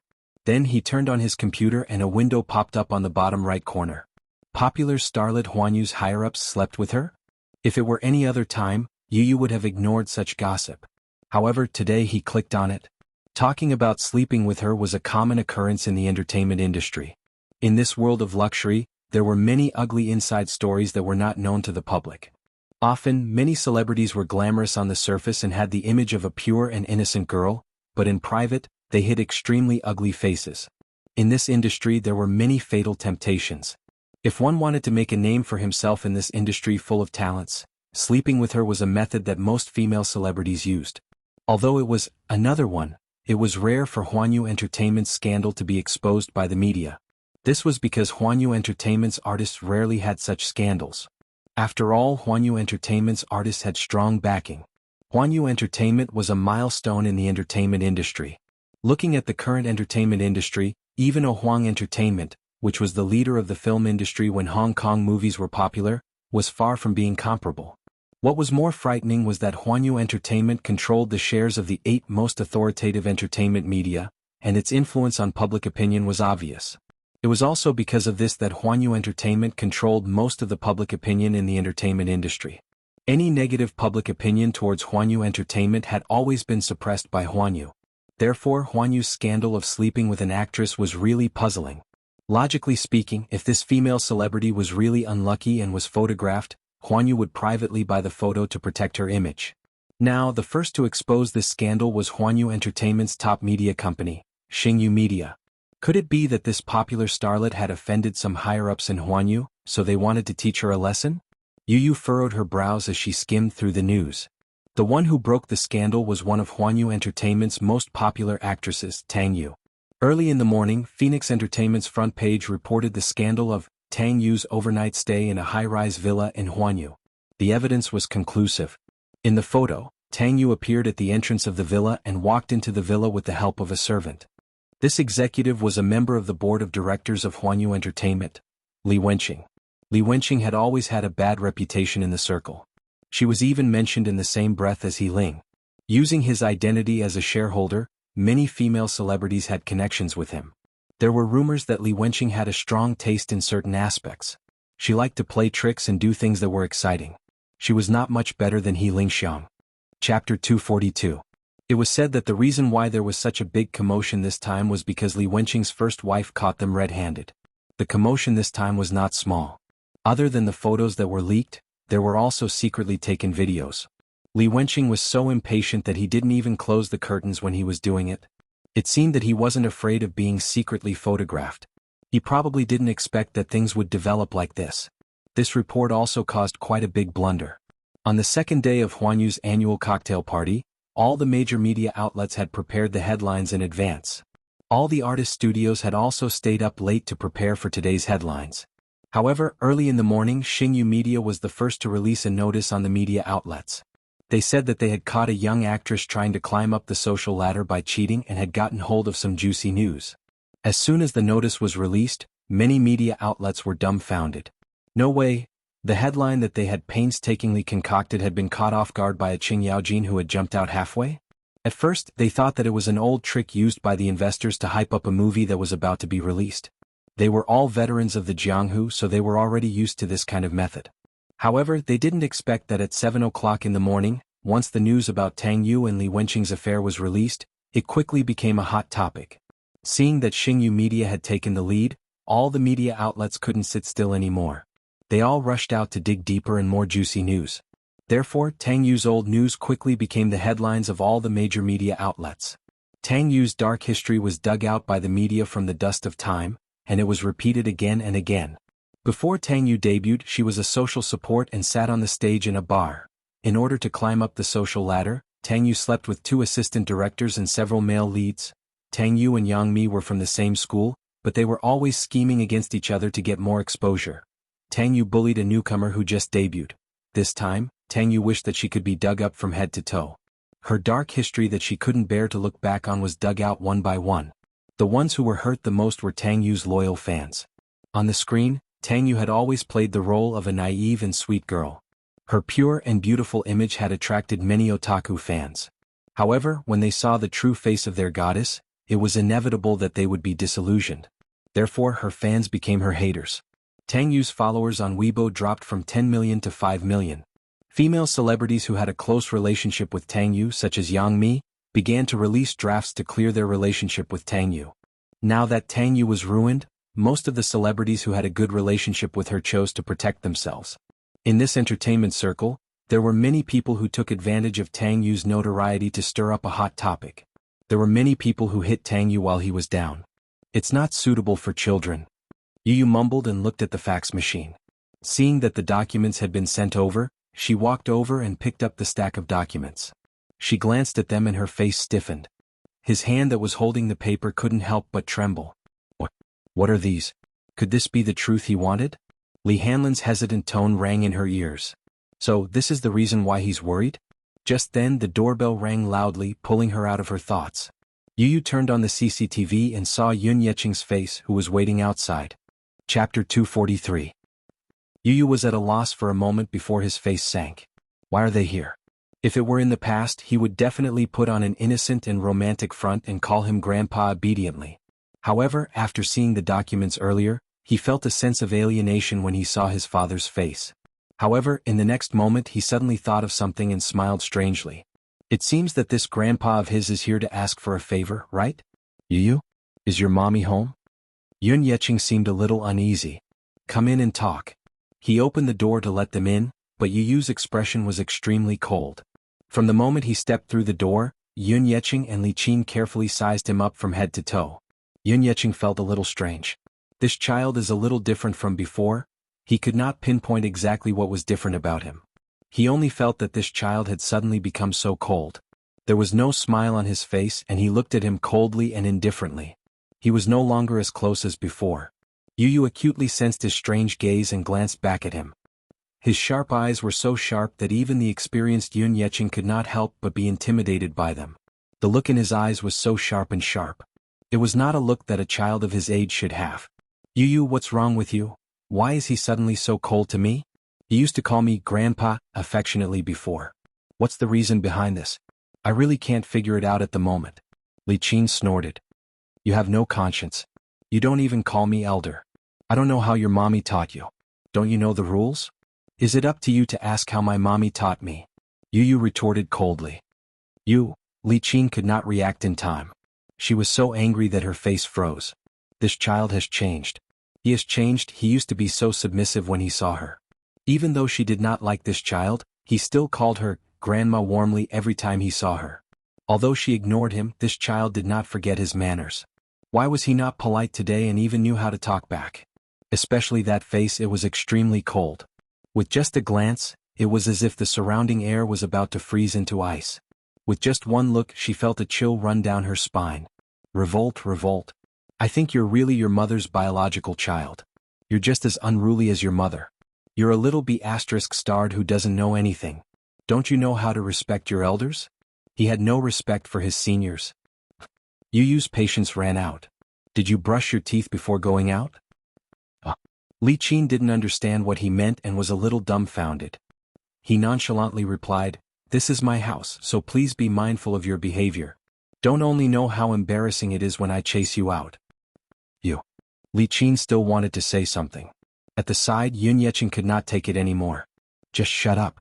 Li Qin looked at him in surprise and saw him glaring at her. It turned out that the shut up was meant for her. However, looking at his sullen face, she did not say anything for the first time. This time she was here for something important. Chapter 244. Li Qin found it hilarious. This child is only around 7 years old, yet he acts like an old man. He looks even more experienced than me. How does Yun Shirshir educate her child? She tried to strike a conversation with him. What do you know? Wait for your mother to come back. We have something to discuss with her. Yu lifted his cold gaze and swept it across Li Qin.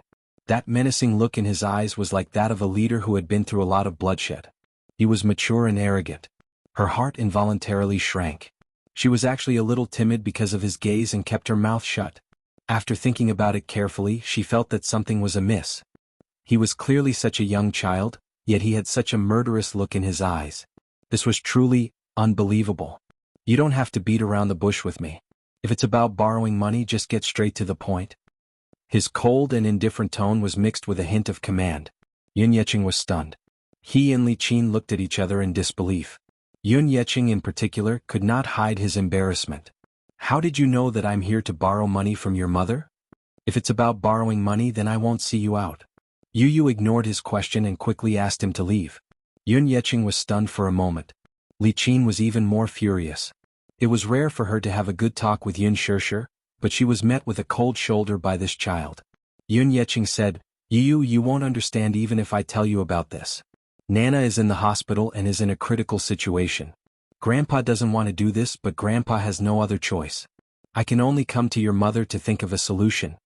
Early this morning, the hospital called to inform them that something had happened to Yun Na and that she was now in a ward. They rushed over, but when they saw the person lying on the hospital bed, they almost fainted from shock. Li Qin in particular, was greatly agitated after witnessing Yun Na's face being disfigured. She kicked up a fuss in the hospital, shouting that she wanted to find the culprit who had harmed her daughter. Alas, the hospital did not know the cause and effect of this matter. The patient was sent to the hospital early in the morning. A mysterious man in a suit paid for all the medical expenses and left in a hurry. Yun Yeqing went to the doctor to ask about Yun Na's condition. The doctor bluntly said, Your lady's face is ruined. There were more than 10 wounds on his face. Just the stitches alone required dozens of stitches. He was afraid that his face would not be able to see anyone in the future. However, the doctor suggested that it was not completely destroyed. If conditions permitted, she could prepare a few 100,000 yuan and find an authoritative beauty agency for plastic surgery. Perhaps she could restore her looks. A few 100,000 was easy to say, but how could the current Yun Yeqing have the ability to fork out so much money at once? While Li Qin was worrying, Yun Na slowly regained consciousness. After she regained her consciousness, she seemed to be more or less aware of the current situation of her face. She cried and threw a tantrum, saying that she didn't want to live if her face was disfigured. Yun Yeqing was heartbroken. How did this person end up like this for no reason? Which bastard was it that disfigured her daughter? How was his daughter going to live in the future? Chapter 245. The nurse rushed over and gave her a dose of tranquilizer. It was only after she fell asleep that Yun Yeqing thought of Yun Shirshir. He wanted to discuss with her what to do now. However, how could Yu not see through their intentions? Now that Yun Na was facing the crisis of losing her looks, she naturally wanted to raise money for plastic surgery. This was especially so for Li Qin. She could not wait to squeeze his mommy dry before giving up. In the past, she used to call her a little b***tch. Now that her biological daughter was in trouble, she shamelessly came to talk about being a family. He felt that it was hypocritical. In the past, he used to call her grandma and Yun Yeqing grandpa on account of his mommy. Now that the truth of what happened 6 years ago was out, he would no longer be sentimental. Yu, how can you speak to your grandpa like that? How can you be so rude at such a young age? Li Qin reprimanded him sternly. Grandpa? I won't admit that I have a grandpa. Yu played with the ring in his hand and said calmly, If he's my grandpa, he'll know how hard mommy has been all these years. And you, Li Qin. I used to call you grandma, but you ignored me. For the past 6 years, you didn't care about mommy and me. Why didn't you think that she's your daughter and I'm your grandson back then? Now that you're in trouble, it's too late for you to bring out your so-called familial love. Yun Yeqing's body stiffened. His face was livid. All these years he had not fulfilled his responsibility as a father. He felt that he owed this daughter of his. However, Yu's attitude toward him was too different. He could not figure out what was going on. Li Qin was displeased and lost her patience. You can't say that. What did the Yun family not treat her well? Even if they neglected her, it's just a small conflict. blood is thicker than water. No matter what, your grandpa is still your biological grandfather, isn't he? As if he had heard something funny, Yu suddenly sneered and said coldly, blood is thicker than water? Do you really think I don't know that mommy isn't your biological daughter? Yun Yeqing was stunned. How did he know? As for Yun Shishir's identity as an adopted daughter, no one had ever mentioned it to him. How could a child like him know about it? Could it be impossible? He knew his daughter Shishir very well. She had always treated him as her biological father. This daughter of hers had always been very filial. Sure. Since you already know that your mother isn't our biological daughter, shouldn't you be the one to repay the kindness of raising her? Li Qin tried her best, pointing at him and accusing him without holding back, as if she had forgotten that the person in front of her was merely a 6-year-old child. Repay. Yu suddenly got up from her seat and took out a thick stack of documents from the study room. She threw it at Yun Yeqing expressionlessly, her tone as cold as ice. My mommy helped the Yun family once 6 years ago. Li Qin, what do you take my mommy for? Even if you want to humiliate her, Yun Tianyu won't allow it. Turning around, he sneered. At the same time, Mr. Yun, I kindly advise you and your wife to keep your mouths shut and not talk nonsense to my mommy. You're not to mention today's matter to anyone. Li Qin fumed. You, how can you say that? Scram. Yu suddenly pointed at the door and coldly ordered, scram. Yun Yeqing turned around and left. Seeing this, Li Qin hurriedly followed after him. Yu's face was cold. Thinking of the price his mother had paid for the Yun family 6 years ago, her heart ached so much that she was about to suffocate. Her heart really hurt as if it were being pierced. Yu supported herself on the sofa and clutched her chest tightly with one hand. Suddenly she found it difficult to breathe. Suffocation. It really felt like suffocation. Cold sweat seeped out of his forehead.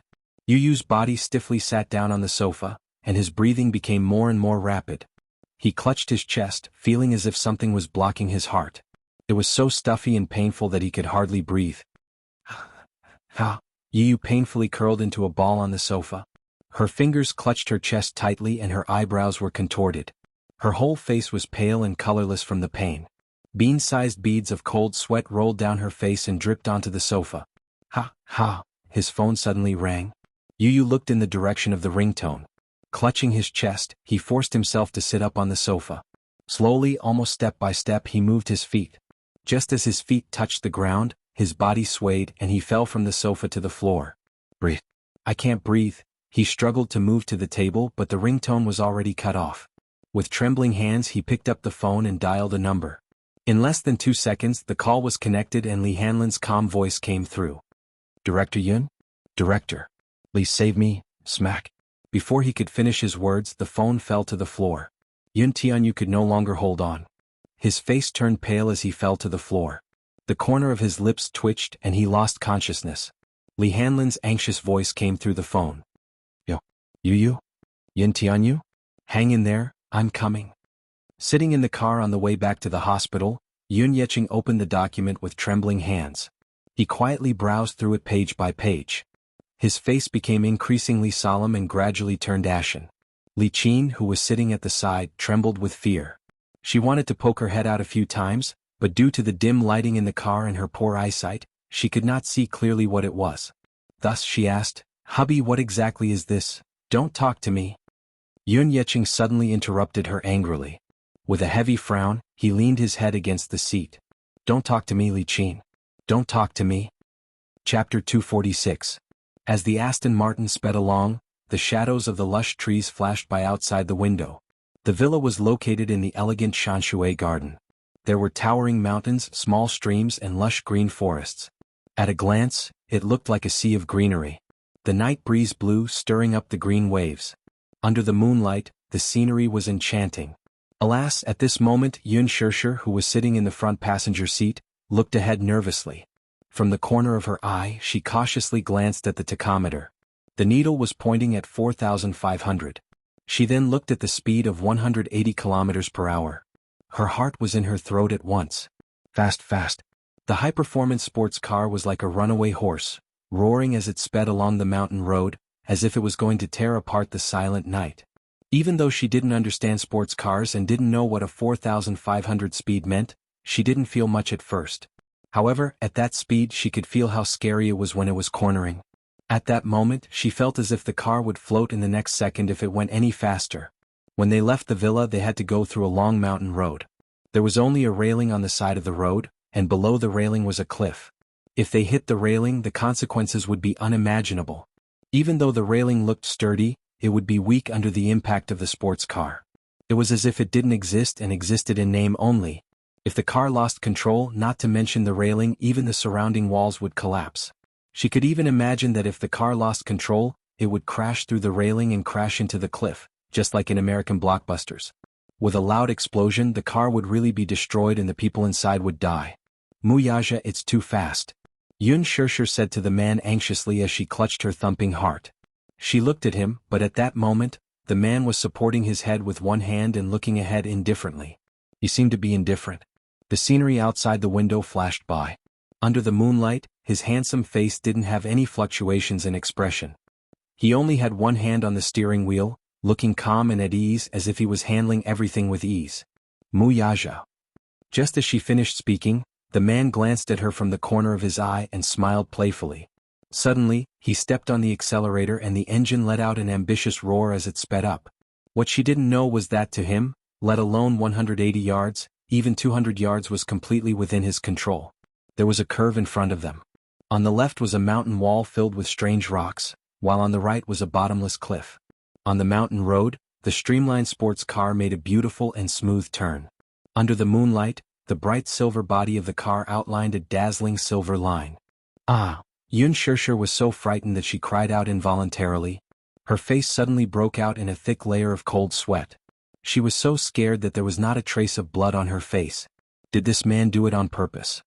When the car slowly drove into Yun Shirshir's residence, her face was already pale. The car was parked downstairs and the engine was turned off. Muyaja unbuckled his seatbelt and leaned closer to her, his voice full of ridicule. What? Are you scared stiff? As he spoke, he stretched out his slender fingers and gently flicked her cold cheeks in a somewhat naughty manner. Yun Shirshir came back to her senses and looked over. She glared at him fiercely and asked suspiciously, Muyaja, did you do it on purpose? Chapter 247. On purpose? What do you mean on purpose? He asked while knowing the answer. His lips curled into a wicked arc. Although his tone was innocent, his eyes revealed a satisfied smile. He felt that her frightened appearance was quite cute. Some women not only had beautiful facial features, but their eyes were even more seductive and charming. Even if she was angrily glaring at you, you would still have the illusion that she was acting coquettishly and seducing you. It was extremely charming. His pupils slightly congealed as if he had been bewitched by her delicate appearance, and he couldn't help but reach out to touch her face with his fingertips. Yun Shirshir coldly avoided him and slapped his hand away. She angrily said, Why are you still pretending to be innocent? Why are you driving so fast? Don't you know that this is very dangerous? Muyaja slightly knitted his brows and pretended to be wronged as he asked back, It was clearly you who kept rushing me. I saw that you were in a rush, so I drove so fast. His mouth moved as he pushed all the blame onto her. The man looked at her with an innocent face. His tone and tone were natural, as if he was silently accusing her of being unreasonable. If anyone else saw this, especially his close subordinates, they would definitely be shocked by his expression at this moment. The president, who was always cold and indifferent, had his brows slightly knitted. His thin lips were slightly pursed and his face was filled with innocence. His pair of eyes hid a smile that couldn't be seen. They would definitely be shocked to the point of being dumbfounded. In their eyes, Muyaja was arrogant and cold. He didn't smile normally and his cold face seemed like it would never have any expression. He also wouldn't be affected by any emotions. His face was originally handsome, but he always had a cold expression that made it hard for people to get close to him. Other than the little young master, he wouldn't smile to anyone else. But now he actually smiled to a woman. However, Yun Shirshir naturally didn't have any awareness. She also didn't feel that he was taking special care of her. She only felt that this man was quite evil. He actually joked about such a dangerous matter. Isn't your speed a little too fast? From the villa in the suburbs, through the continuous mountain roads, through the bustling city, from the manor to her house, the distance of more than 50 kilometers, he actually only used 20 minutes. One had to know. The traffic in the capital was extremely congested. Just driving in the city took 15 minutes, which was more than 30 kilometers of mountain roads. He only used 5 minutes? What kind of concept was this? The fastest train on the high-speed railway was only 493 kilometers per hour. Later, because of an accident, it had to be reduced to 300 kilometers per hour. At 400 kilometers per hour, her ears almost lost their ringing. Even until now, she still hadn't recovered from the ringing. Yun Shirshir didn't want to talk to him. She pushed the car door open and she almost tripped. She was secretly annoyed. She hated herself for not being able to live up to her expectations. She was actually frightened by his driving skills to the point that her legs went soft. But this couldn't blame her. She was in that moment. Did this man's driving skills have to be so terrifying? She raised her wrist to look at her watch. It was already very late. You should be asleep, right? Chapter 248. Yu did not have a father by her side since she was young, so she vowed to work hard to make up for this. After she started working, no matter how busy she was or how late she had to work overtime, she would always make time for dinner. Even if she had to take leave, she would rush home to have dinner with him before rushing back to the office to continue working overtime. Even though this behavior had caused a lot of dissatisfaction, she had never made an exception. Unless there was something special, she would also take leave from him in advance. Even if the little guy would protest and express his dissatisfaction, he would at most tell her to eat on time and go home early over the phone. However, it was rare for her to not return home at night. Last time was the first time. Last night was the second time. Today was the third time. For 2 consecutive days she did not have dinner with him. Yun Shirshir was very vexed. She raised her head and looked at the window of her house. The lights were still on. Her heart warmed, but at the same time, it ached slightly. This little guy, did he deliberately turn on the lights and wait for her to go home? Yun Shirshir was about to go upstairs when the man behind her called out to her. Are you leaving just like that? Muyaja saw that she intended to go upstairs without him, and a trace of dissatisfaction appeared on his face. What else do you want? Yun Shirshir turned to glare at him. Don't you have anything to say? Muyaja looked at her. Under the moonlight, his deep-set eyes shone slightly. I want to go home. Yun Shirshir turned around and swiped the door open. What he got in response was the heavy sound of the door closing in the corridor.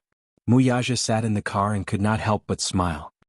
He raised his eyes slightly and looked at the only window on the 10th floor that was still lit. A trace of contemplation flashed across his eyes. Yun Shirshir is my Yin Tianyo's mommy. She is the woman I will protect for the rest of my life. I won't allow you to let her suffer any grievances, let alone make her sad. The young yet mature voice of a child echoed in her ears.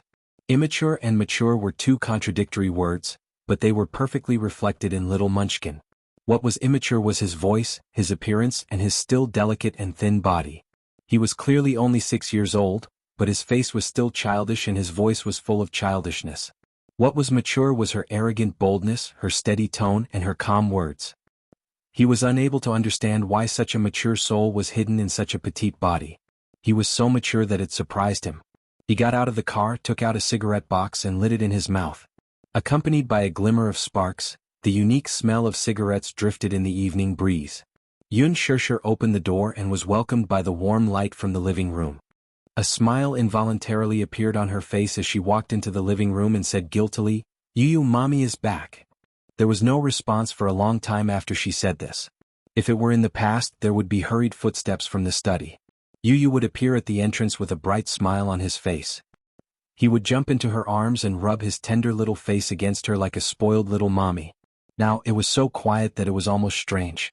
Asleep? She walked into the study with confusion in her heart. The computer screen and fax machine were on, but the little guy was nowhere to be seen. Chapter 249. Yun Shirshir exclaimed in surprise and walked into the bedroom. She even crept under the bed to take a look. Was he playing hide-and-seek with her to scare her as a punishment for not returning home for 2 days? Alas, he was nowhere to be found. She was suddenly worried. She hurried to the balcony and fearfully held onto the railing as she looked down. Her heart only calmed down when she saw that there was nothing out of the ordinary. Her phone had been smashed, so it was inevitable that she would be worried. She could not find the little lad anywhere. The house was only so big. There were 2 bedrooms and a living room, and the layout was about 60 square meters. She searched every corner of the house. There was no one in the house, though. Yun Shirshir was extremely worried. She returned to the living room and saw the phone on the floor at the corner of the table. She walked over to pick it up and realized that the phone had been replaced with a smartphone. She was feeling perplexed when she saw a note left on the table. She picked it up and saw a phone number left on it. Yun Shirshir had an ominous feeling. She picked up Yu Yu's phone and dialed the number with trembling fingers. Li Hanlin's steady yet anxious voice came from the other end. Are you Yu Yu's mommy? Since it was Yu Yu's phone, there was a caller ID. I am. You are. I'm Director Yun, cough. Li Hanlin paused for a moment before continuing. I'm the principal of this kindergarten, Madam Yun. We've met before. Hello, Principal Li. May I ask, are you? Yun Shirshir did not know what was going on, but she heard Li Hanlin say in a heavy tone, Madam Yun Tianyu has always been in poor health. Does he have a congenital heart deficiency? Yun Shirshir seemed to have expected something when she heard his words. Her heart clenched and her voice trembled uncontrollably. Yes, Principal, what happened to Yu? When I got home, I didn't see him at home. There was a note for you on the table. He's in the hospital now. Not long ago, he called me and said that he was feeling unwell. I rushed over and sent him to the hospital. Li Hanlin paused, then suddenly said seriously, Madame Yun, I have to criticize you. As a parent, as a mother, how can you leave your child alone at home? Although Yun Tianyu is usually very obedient and mature, he is still only a 6-year-old child. He is still so young. Can you be at ease leaving him alone at home? Children were naturally ignorant and lacked common sense about safety. This time it was a relapse, but what about the next time? Many parents left their children at home out of negligence. Their children were playful and accidentally fell off the balcony and got seriously injured. The media leaked that they were poisoned. Were there any lack of such tragedies? You should reflect on yourself. Yun Shirshir was worried sick. When she heard Li Hanlin's reproachful tone, her eyes welled up with tears. She also blamed herself immensely. Yes, he was only 6 years old. How could she leave him alone at home? His health was not good to begin with, so she should take good care of him. However, she was so irresponsible. Not only did she leave him at home for a day and a night, but she did not even fulfill the most basic responsibility of a mother when the child was hospitalized because of his illness. What cocktail party?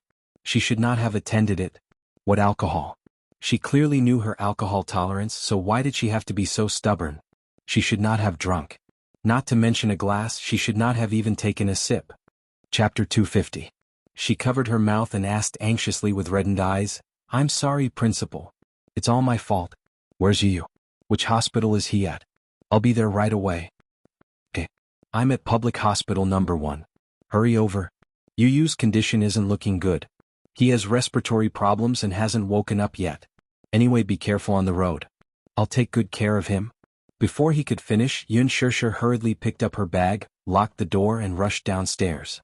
Downstairs, Muyaja was about to start the car when he saw Yun Shirshir rushing out of the car through the rearview mirror.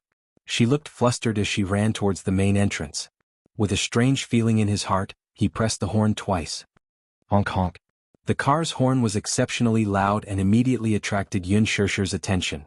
Seeing that it was his car, she rushed over without a care. The moment the car door opened, she said anxiously, Muyaja, send me to Public Hospital number 1. Why are you going to the hospital? Muyaja asked curiously. Yun Shirshir's shoulders were trembling. She clutched her bag tightly and her face was filled with self-blame and anxiety. She looked so flustered that she looked like she was about to be defeated. Yu is at the hospital. I have to rush over immediately. Right away, right away. Muyaja heard this and furrowed his brows slightly. However, he didn't ask further and leaned over. She thought that he was going to do something and wanted to stop him. However, he merely leaned over and buckled her seatbelt. Don't be afraid. I'm here. He said softly and started the car. He stepped on the accelerator and the car sped out of the main entrance. Yun Shirshir looked at the man's side profile in shock. However, she saw that his handsome face was cold and tense. His expression was calm and there was no trace of a smile in his eyes. However, he wasn't flustered either as he looked straight ahead. Although she was anxious at this moment, she didn't know why, but she didn't panic like before. The words, "Don't be afraid, I'm here," seemed to brush away the uneasiness and fear in her heart. However, when she thought of Yu's painful appearance when he was young, her heart clenched tightly again. At this moment, in the hospital ward, Li Hanlin sat on a small stool at the head of the bed and put down his phone. On the hospital bed, Yu, who he said was not awake yet, and not in a good condition, was sitting quietly on the bed with a newspaper in her hands. Seeing that he had hung up on Fairy Tale, she put down the newspaper and crossed her arms. She leaned against the headboard and looked at him with a serious expression. She blinked her big black eyes and saw that he had put down his phone. She quickly asked, What did you say? He hung up. He's probably on his way here. Li Hanlin asked again. Xiao Yun, what did I say just now? There's no problem ahead. Didn't you tell her to be careful on the road? Yun Tianyu reprimanded. What if mommy was in a panic and met with danger on the way here? Li Hanlin's face fell with grievance. I did, but I was afraid that she didn't hear me, so I called back, but no one picked up. Yun Tianyu crossed his arms and nodded solemnly. He calmly listed out rows of formulas in his mind. It was a 30-kilometer journey from the apartment to the public hospital. The subway was at the entrance and the bus stop was a few dozen meters away. There was no need to transfer. The last train was at 9 p.m. She couldn't make it. The bus was too slow, so mommy must have chosen to take a taxi. It would take about 45 minutes. Chapter 251. Li Hanlin's eyes twitched. This child, he was so scheming. He was exasperated. Earlier, he had received a call from Little Munchkin and heard Little Munchkin's painful cries for help. He immediately put down everything he was doing and rushed over. When he opened the door, he saw Little Munchkin lying on the ground. He immediately rushed over and carried him up. Seeing that Little Munchkin had fainted, he didn't know what was going on. He pinched Little Munchkin's philtrum and was about to give him mouth-to-mouth resuscitation when Little Munchkin opened his eyes. As soon as he woke up, he slapped his face to the side. Disgusting. Just as Li Hanlin was feeling extremely wronged, he saw the little boy leaning weakly in his arms. His breathing was rapid and his face was flushed red. He quickly asked what was going on. He immediately pointed to the medicine box on the cabinet and said, Bring it over." Li Hanlin immediately brought the medicine box over.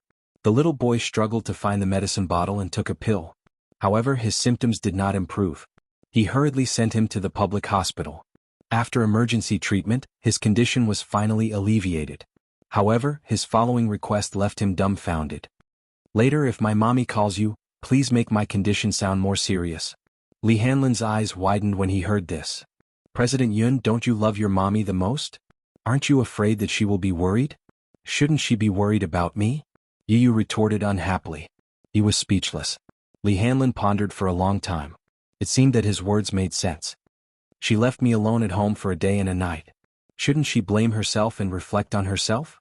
Yes, so just once will be enough. Let her love me more. As Yu spoke, he lowered his head and gripped the corner of the blanket tightly. His furrowed brows made his back view look helpless. Only when one has lost something will they know how to cherish it. However, once you lose it, you can never get it back. That was how the phone call came to be. He had always doted on his mommy, no matter how big or small the matter was.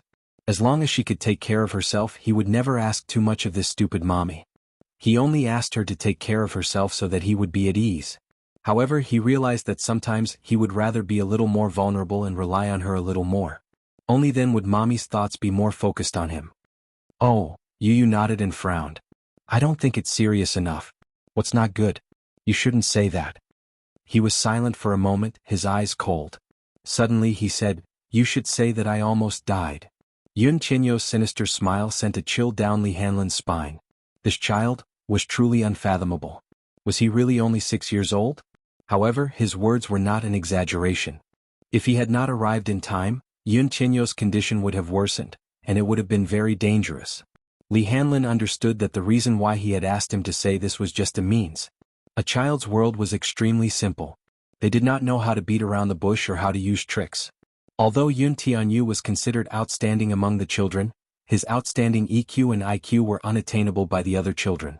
However, deep down he was also incomparably simple. He only knew that if he appeared a little more vulnerable and pitiful, his mommy would show more love and care for him. Yun Tianyu slowly lay down and said in a low voice, I can't lose to that man. I must get mommy's heart back. Chapter 252. The car stopped at the entrance of the hospital. Yun Shishir hurriedly alighted from the car and jogged toward the inpatient department.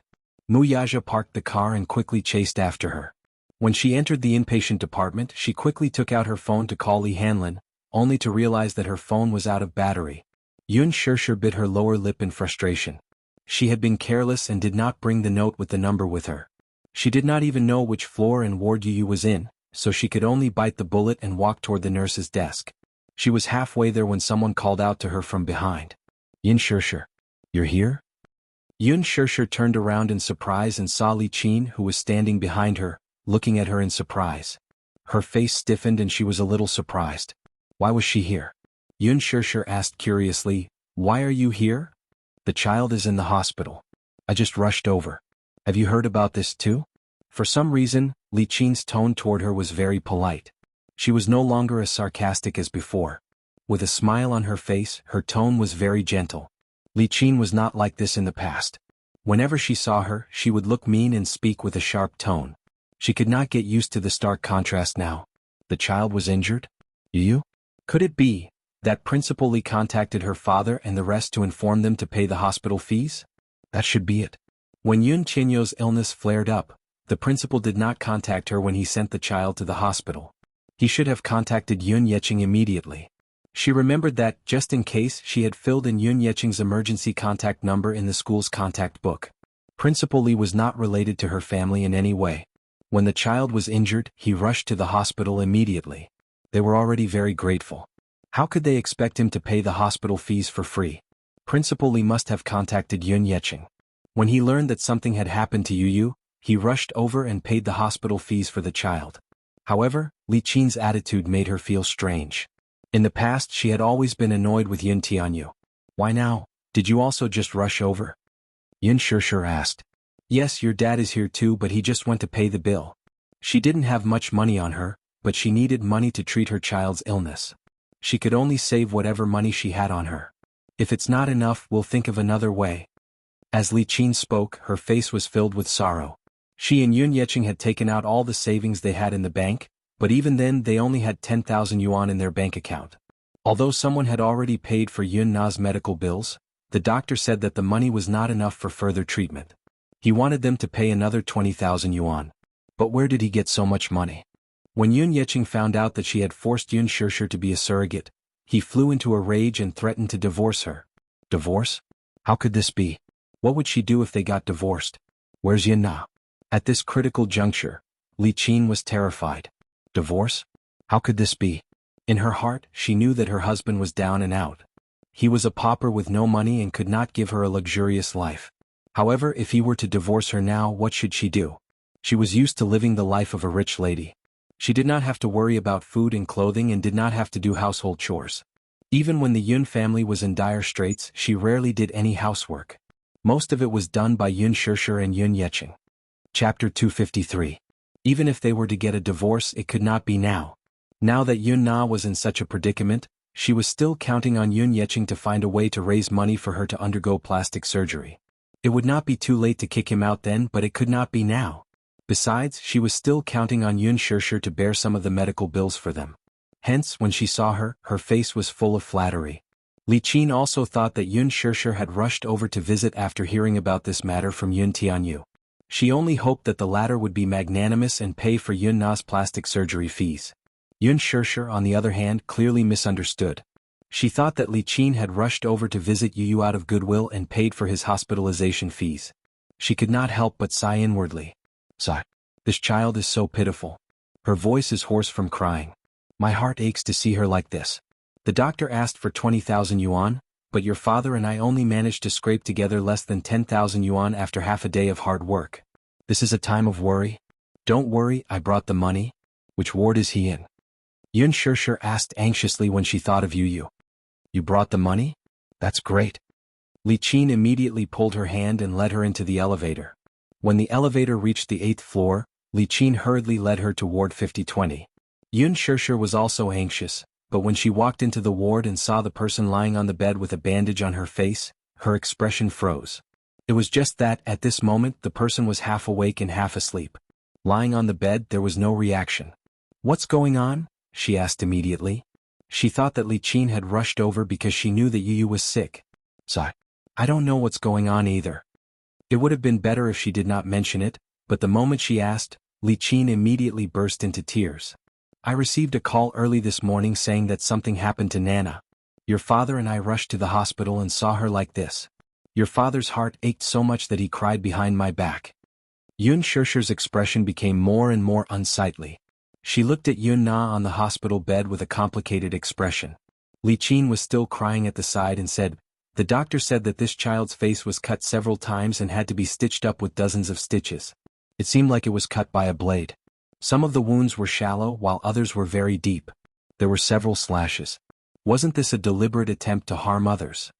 The doctor said that the child's face was ruined. However, if they could gather enough money, they could go to a beauty clinic for plastic surgery. Perhaps they could recover their looks. Sure, can you think of something? Yun Sure was stunned, but her heart turned cold. She thought that Li Qin had some kind intentions. Yes. When she was young, she had a high fever and was hospitalized with pneumonia, but Li Qin had never once visited her. How much would she care about Yu when he was sick? Think of something? It's like this. Li Qin pulled her to the side. Her face was polite and her tone was rare and gentle. Nana's face is disfigured, but the doctor said that if we could gather $500,000, we could get plastic surgery to recover her looks. You know that Nana has always been very vain. When she woke up and found out that she was disfigured, she tried to kill herself. Your father's heart ached and he blamed himself. Can you think of a way to gather $500,000? 500,000? Where do I get $500,000? Yun Sure interrupted her. Her face turned even colder. Chapter 254. It was no wonder that Li Qin no longer mocked and ridiculed her when she saw her.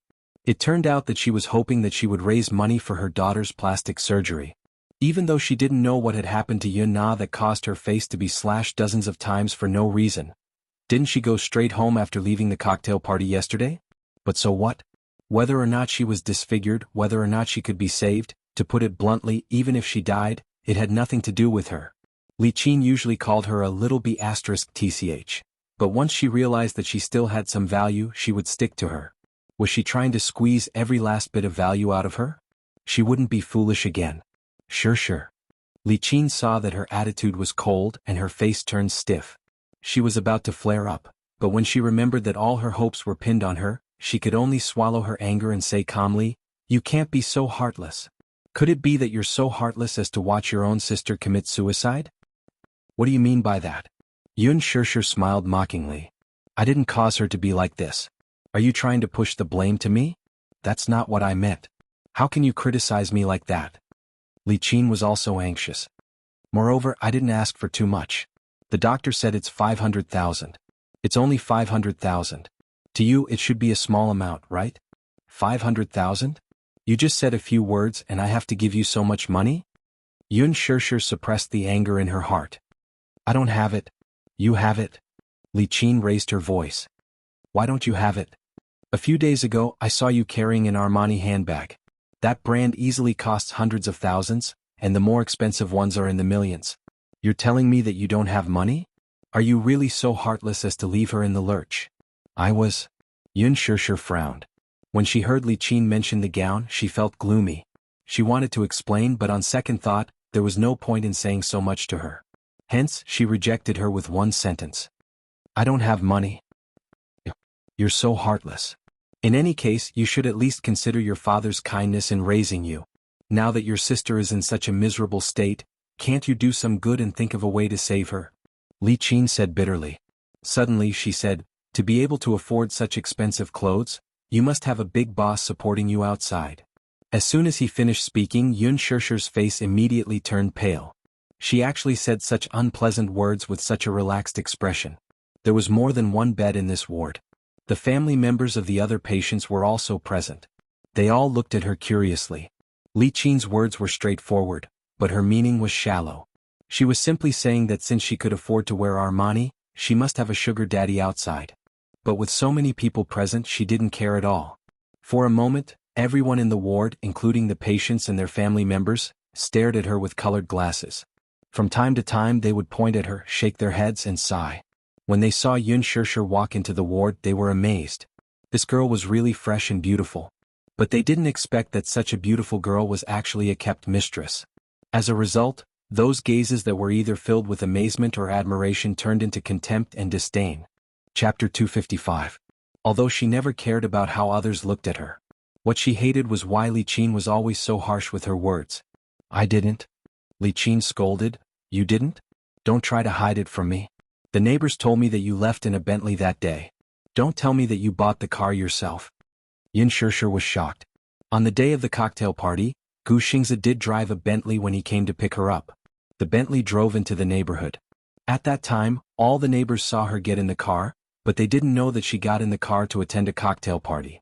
They only thought that she had a man outside and with that kind of dirty identity. Often outsiders only saw your glamorous appearance. Out of jealousy and envy, they would make malicious speculations about you and point fingers at you. Hence, when this matter reached Li Qin's ears, she really thought that Yun Shishir had an impressive sugar daddy and believed it without a doubt. But where did she get this sugar daddy from? Where was she going to get this 500,000 yuan? When Li Qin asked for money, it was just a simple matter of words. Did she have to hand over so much money to her? Otherwise she would be unfilial. Yun Shishir suddenly felt that she didn't even have the strength to explain. It seemed superfluous, so she just kept quiet. Li Qin saw that she didn't say anything and that she couldn't get anything right. Hence, she turned to the other family members on the hospital beds and muttered pitifully, "Hey, why didn't you say anything after I spoke for so long? Seriously? Was it a sin in my past life to have such a heartless daughter like you?" Yun Shishir was expressionless. Her face was cold and ugly. The family members couldn't stand it anymore. They stood up and criticized Yun Shishir with righteous indignation. "Young lady, this is your fault. We're all family. The more difficult it is, the more you should help each other, right? Moreover, she's your mother. Your mother is begging you, but you're indifferent and cold. I've never seen someone as unfilial as you. That's right, the one lying on the bed isn't just anyone, it's your sister. How can you be so heartless?" At the side, several patients lying on the hospital beds also complained. If I had such a daughter, I would rather throw her away when she was born than raise her. When she grows up, won't she still cause trouble for me?" Yun Shishir's shoulders trembled. Younger sister. Yes, she was her younger sister. Ever since she was young, she had always doted on her. If Yun Na liked clothes, even if she had to scrimp and save, she would still buy her a set of clothes with her pocket money.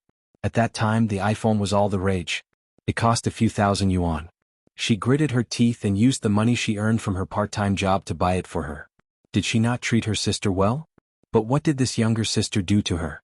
Seeing that someone had stood up for her, Li Qin appeared to be in the right. However, she looked aggrieved and helpless. You guys don't know. She's not my biological daughter. My husband and I adopted her. She's been estranged from me since she was young." Adopted. When everyone heard this, they were shocked. Then everyone was furious. What an ingrate. I was wondering, how can a biological daughter be so heartless? So, she's adopted. This is too much. You don't know how to be grateful at all. If your mother didn't adopt you, would you have the happy life you have today? Why don't you think about whose blessing it was that you were able to grow up to this age? Yun Shishir finally understood what it felt like to be unable to explain herself. At that moment she was worried about Yu. She was anxious and turned to leave. Seeing that she was about to leave, Li Qin immediately walked up to her and grabbed her arm. Yun Shishir was annoyed and pushed her away. Li Qin fell to the ground, opened her throat and started to cry. "You're hitting me. I was just pulling your hand. Stop pretending." Yun Shishir said angrily. Yu is in critical condition now. I don't have the time to care about your nonsense." After saying that, she turned to leave. However, she was blocked by a group of nosy family members at the door. "Where do you think you're going? Unfilial daughter, how can there be someone as heartless as you? Are you hitting me?" Chapter 256. One of the women's tone was especially harsh, as if she had already taken Li Qin's place. She was so angry that her face turned red. She spoke up for Li Qin. "If it were me, I would definitely be angered to death by an unfilial daughter like you." "That's right. Everyone says that daughters are considerate and are their mother's little jacket, but this is the first time I've seen someone as heartless as you." Yun Shishir clenched her teeth and held back the tears in her eyes. Suddenly she raised her head and asked, "Are you done?" Her voice was not loud, but it was full of confidence with a hint of bone-chilling coldness. For a moment the ward fell silent. Everyone stared at her, either angry or surprised. They did not understand and only thought that she was hopeless. However, they saw her take a deep breath and say to everyone, "What right do you have to criticize me? Little girl, you're quite fierce, aren't you?" Yun Shishir did not back down and said, "Did I scold you or glare at you? You've been speculating about me from the beginning, haven't you?" Everyone was speechless and fell silent. Yun Shishir said again, "Do you know me? Do you know how I've been living for the past 20 years? Do you know what I've been through? Do you know what I've been through? You don't know anything, but you act like you do. This is our family matter. Who are you to butt in?" We didn't say anything. We just think that a girl who's so young doesn't learn good things at such a young age and hooks up with rich businessmen outside. That's right. Shameless, breaking into other people's families and not learning good things. People like you are the scum of society. Li Qin said, don't say any more. I've lost all my face. Sigh, adopted children are not as close as biological children. There's nothing we can do about it. It's one thing to be filial, but it's another thing to be immoral. She's such a young girl. Why did she have to learn to be a mistress? Yun Shishir stood alone in the whirlpool of public opinion. Among the crowd, her back view looked a little lonely. However, just as everyone was condemning her, a man's elegant voice interrupted them. Mistress. Everyone turned their heads and saw a slender, mature man leaning against the door with a cold expression. His face was as handsome as a god, but there was a faint displeasure written on it. When Yun Shishir saw him, she couldn't help but feel embarrassed. She lowered her head and looked embarrassed. Yun Na also opened her eyes. In fact, she had been awake for a long time. She was just pretending to be asleep. She was in a depressed mood. The wound on her face was inflamed, swollen and painful. Now that Yun Shishir was unwilling to take out money to treat her face, she became even more angry. However, she was secretly pleased to hear that everyone was helping Li Qin to criticize Yun Shishir, despite not knowing the facts. A man's cold voice woke her up. When she opened her eyes, she saw Mu Yaja standing at the door. Mu Yaja? The CEO of Mu Group? Why was he here? When Li Qin saw him, she was petrified as if she had been struck by lightning. Yun Na did not recognize him. She had sharp eyes. She did not know who this man in front of her was, but she noticed that this man's facial features were similar to Yun Tianyou's. Although they were similar, it was more than that. That pair of eyes, that high nose bridge and that good-looking thin lips were exactly the same. Chapter 257. Could he really be the child's biological father? Li Qin was stunned. She scrutinized the handsome man in front of her.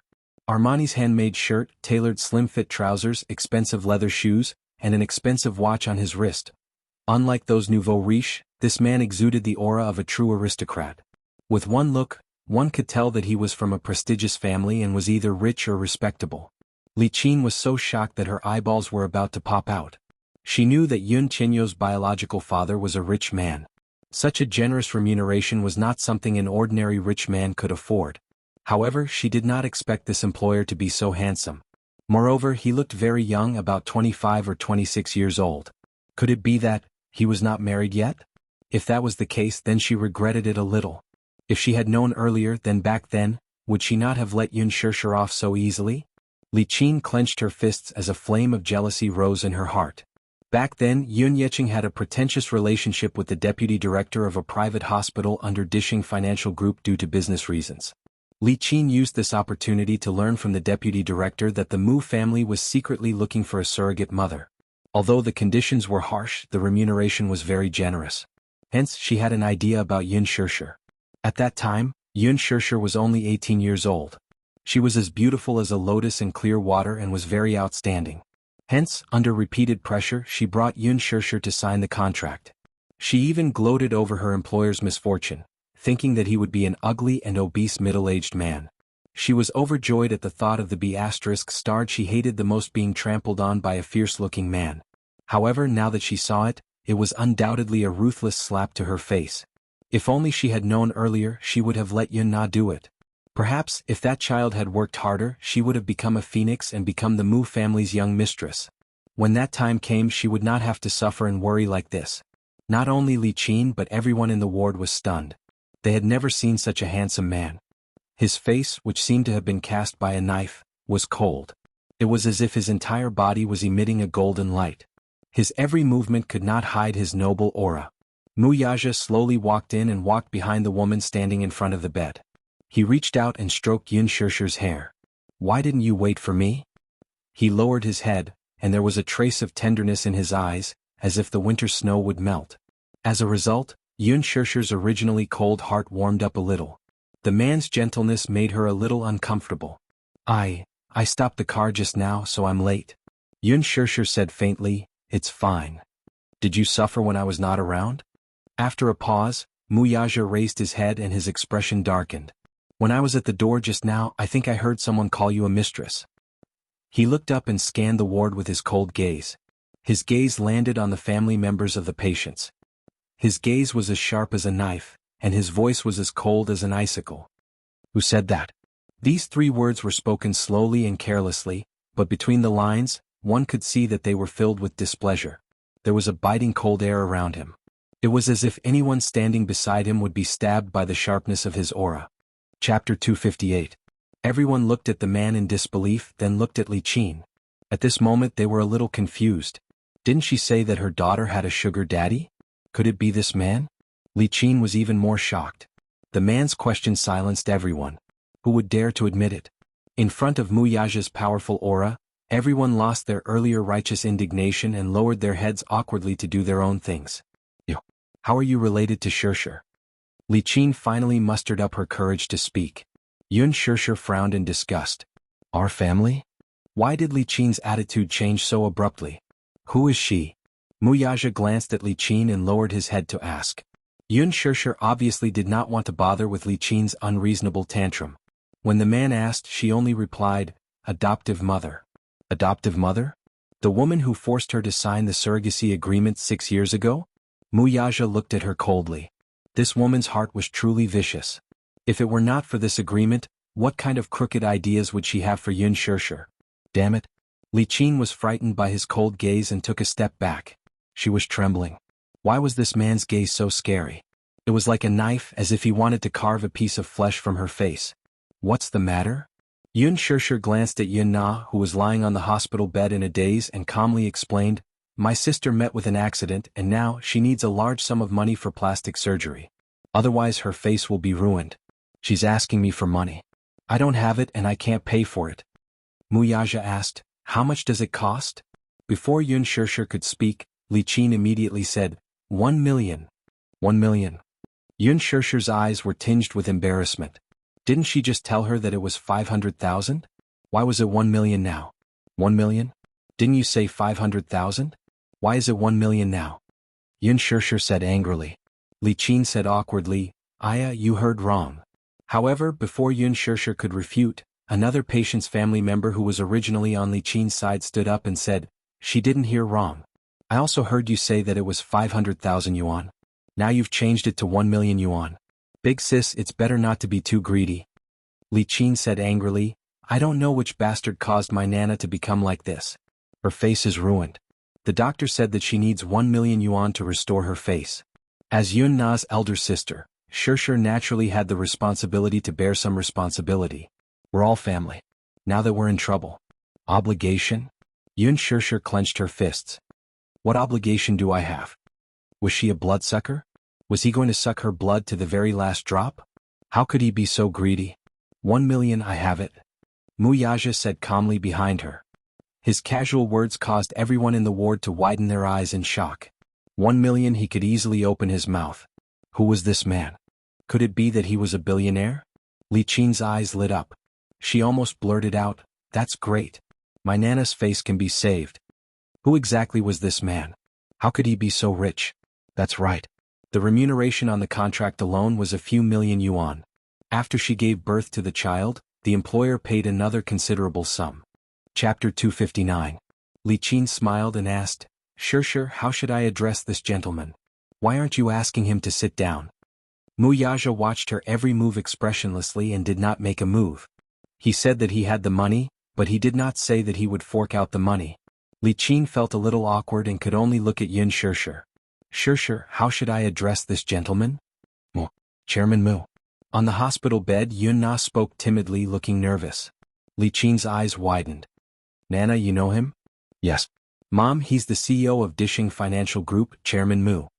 Li Qin's face turned pale at the mention of this title. Mu Yaja, the CEO of Mu Financial Group? Everyone knew that the Mu family was the wealthiest family in the capital. Oh my god, this man was the CEO of Mu Group.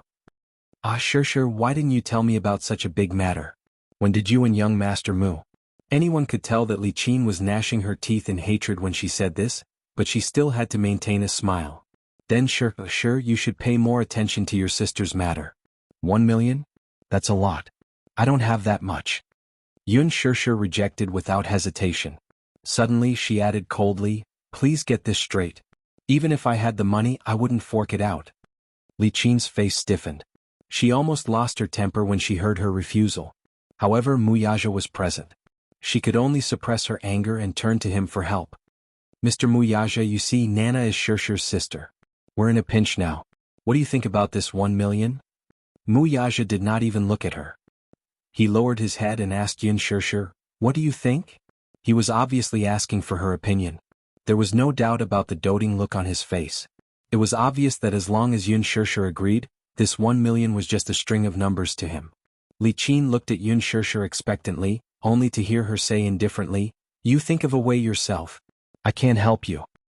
"Why can't you help me?" Li Qin was so anxious that her eyes were red. "Isn't young Master Mu here? How rich is the Mu group?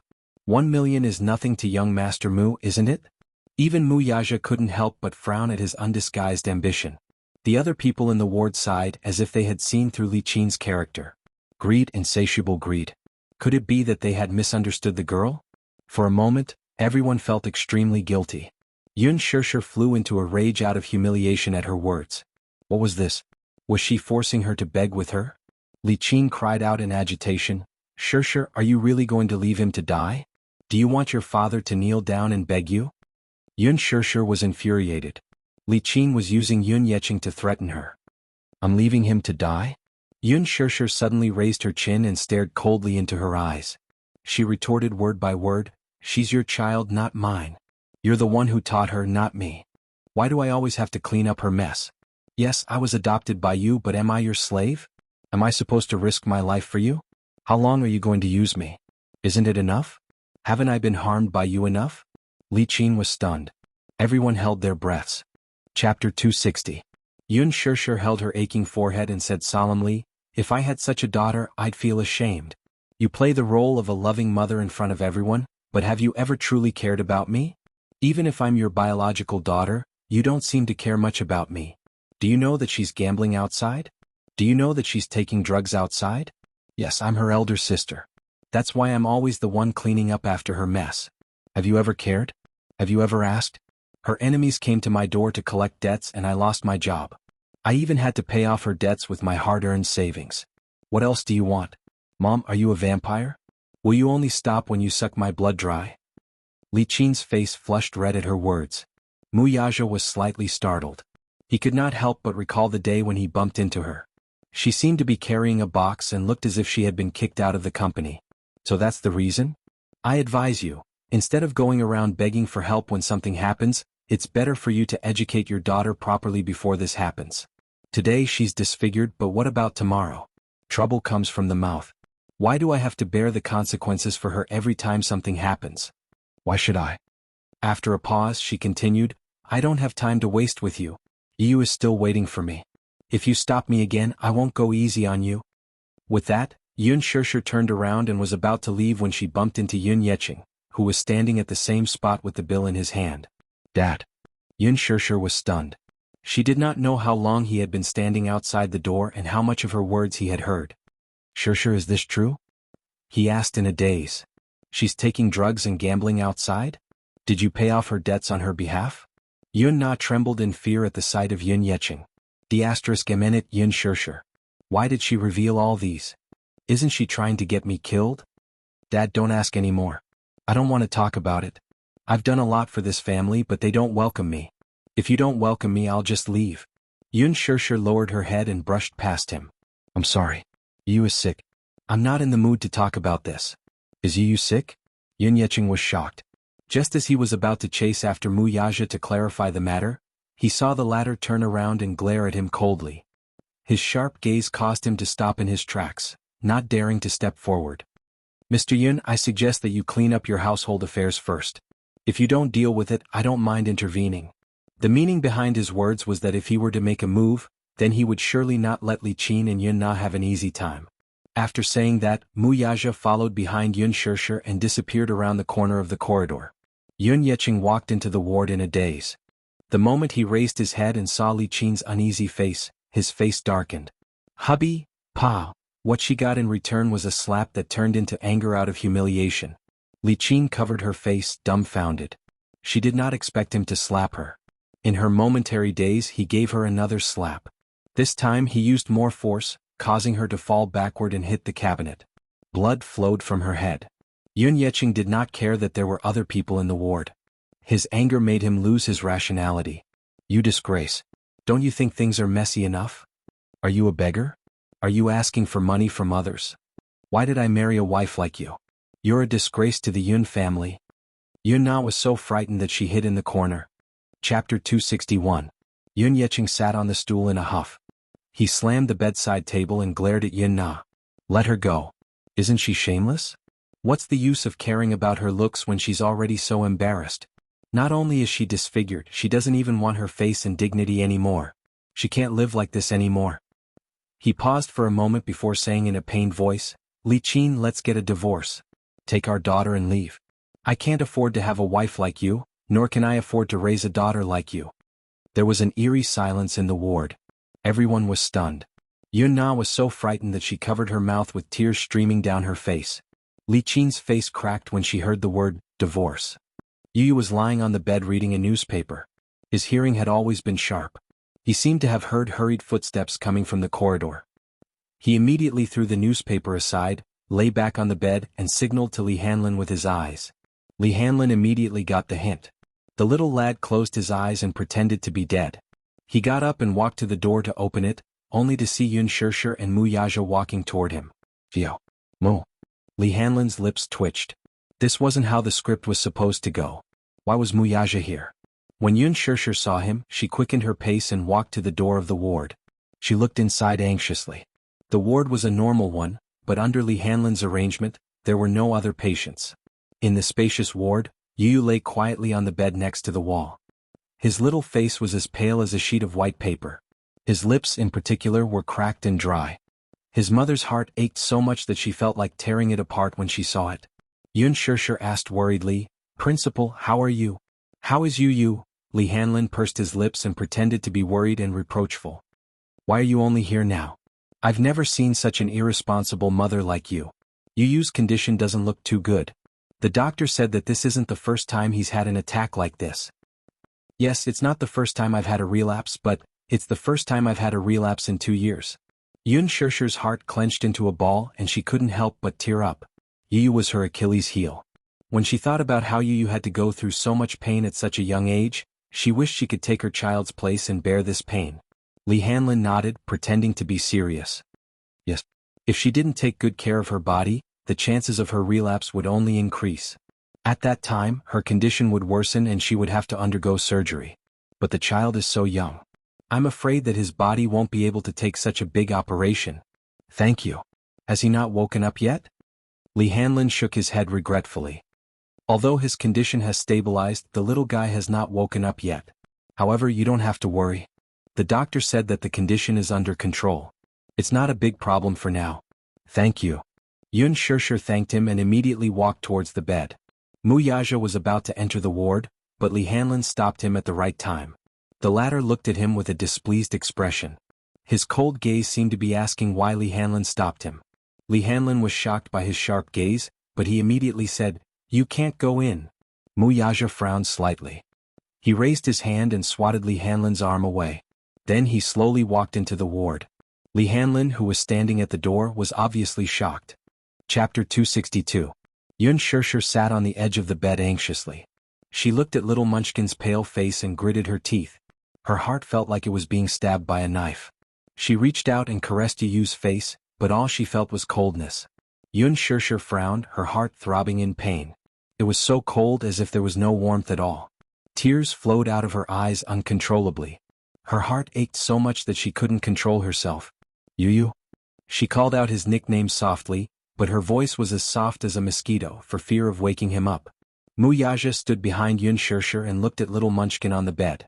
His heart felt strangely suffocated at that moment. What kind of emotions would a man feel when he saw his biological son whom he had lost contact with for a full 6 years? He only felt that something was constantly surging in his heart. This kind of feeling was unfamiliar and warm, and it was difficult to describe with any words. It wasn't the first time he had realized that he was a father. Back then, when this woman gave birth to Xiao Yichen for him, he, who had always been calm, actually made mistakes in the board meeting. After the meeting, he rushed to the Mu family's private hospital and took the infant from the nurse. It was so small, with a small head, a wrinkled face, and a pair of eyes that were tightly squinted. It was difficult for the infant's 2 small hands to hold his index finger. When he held the child in his arms, the crying child stopped crying in an instant. He waved his arms and hugged his hand. Then he sucked on his finger out of instinct and started sucking on it. Muyaja was tickled by the child's interesting reaction, and his eyes were filled with joy. At that moment he thought that he was dreaming. He was a father? He didn't have a happy marriage, he didn't have a beloved wife. He didn't even have the experience of waiting outside the delivery room anxiously like other men. It was as if a xiaobao had fallen from the sky. He had become a father and he had a son. At that time he swore to give this child a warm family. Even if this family didn't have a mother, he would be a good father. Muyaja's concept of a father was still that of his own father. But now that he had become a father, he felt somewhat at a loss, helpless and complicated. It was his first time holding a child. He stared at Xiao Yichen for a long time, as if trying to find traces of himself on the child's face. But the child was still so young and his face was wrinkled. Only when he was 1 month old could he vaguely see that the child's lips were very similar to his, thin and well-defined. When little Yichen was a year old, even Grandpa Mu happily said that the child resembled him by 70 to 80%. Logically speaking, a son should be more like his mother, while a daughter should be more like her father. However, Xiao Yichen was extremely similar to him. It wouldn't be an exaggeration to say that he was a carbon copy of him. Now, as he stood in the ward and looked at Yu, who was lying on the bed, his heart was filled with complex emotions. Compared to 6 years ago, when he carefully carried a crying little Yichen in his arms, his feelings were even more complicated. When the pregnancy report came out that Yun Shishir was pregnant with identical twins, Grandpa Mu was very happy. However, the baby was born prematurely in August. He found out that his younger brother was not breathing when he was born and had died prematurely. He didn't even see the child with his own eyes, but he knew that the hospital had already taken care of the child's funeral. He was afraid that Grandpa Mu would be reminded of the past, so he didn't pursue the matter further. Chapter 263. Before he had met this child, especially when this child, whom he had never met before, had asked him to stay away from his mommy through the phone, he had only found it amusing and amusing. How capable could a child be? He had coldly warned him not to bully his mommy again, or else he would be irreconcilable with him. At that time he had only admired this child. He was arrogant, courageous, and had inherited his bloodline of decisiveness. Even his tone was 100% similar to his. However, when he saw this child with his own eyes, his heart ached. This child and Xiao Yichen were twins. He could not help but sigh at the divine and miraculous nature of the Creator.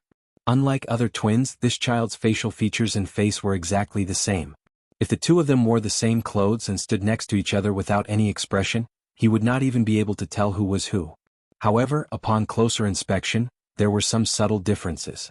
Xiao Yichen's eyes were more like his. They were deep and ethereal with long and narrow eyes. His eyelashes were thick like the feathers of a phoenix, and his nose bridge was high and straight. The tip of his nose was upturned, forming an arrogant arc. However, the casual gentleness between his eyebrows reminded him of Yun Shishir. His small mouth, the outline of his face, and the color of his lips were like hers. Yu's eyes, on the other hand, were a little more like hers. The black and white were distinct. His jet-black pupils were watery, as if they were hiding a beautiful starry night. They were like pitch-black and translucent agate stones. His nose bridge was high and straight like his, while his lips were pink and tender, moist and glossy like hers. Xiao Yichen had always been well-developed, and his height had shot up very quickly. Although he was only 6 years old, when he stood next to him he was as tall as his waist. His delicate face was rosy and healthy, and his cheeks were chubby with a little baby fat. He could not help but want to kiss them. On the other hand, Yu was a little on the skinny side. Yun Shishir had always been very attentive when it came to nutrition, but perhaps the child did not absorb it well, for his height could keep up with his growth, but there was not much meat on his body. He was thin and small. Although he was about the same height as little Yichen, at a glance, his wrist was so thin that he could easily hold it with 2 fingers. Yun Shishir called out to him. Yu opened his eyes slightly. Seeing that he was awake, Yun Shishir was both surprised and happy. She hugged him and said sympathetically, "You're awake. Mommy is late. I'm sorry. Yu's delicate little face cringed slightly and he pouted. His watery eyes were filled with tears of grievance. He rubbed against her arms longingly and grumbled, "Mommy, why are you only here now? Yu has been waiting for you for a long time." Yu thought that Mommy didn't want Yu anymore. Sob. Yu hugged Yun Shishir's neck with his little hands and rested his head on her shoulder in satisfaction. He rubbed against her like a kitten, greedily enjoying the warmth in her arms. However, when he suddenly opened his eyes and saw the man standing by the bed, his soft smile froze on his lips. Muyaja's footsteps were very light. He stood at the head of the bed for a long time and quietly sized him up without making a sound. However, when Yu opened his eyes and saw the man by the bed, his face turned cold and gloomy with his back facing Yun Shirshir. Chapter 264. It's him? Why is he here? He had thought that his mommy had come alone. Why did she bring this man along? Yu's expression tensed up. His thin lips formed a stiff line as he felt displeased. This was the first time Yun Tianyu looked at this man up close. The first time he saw his biological father was in a financial magazine.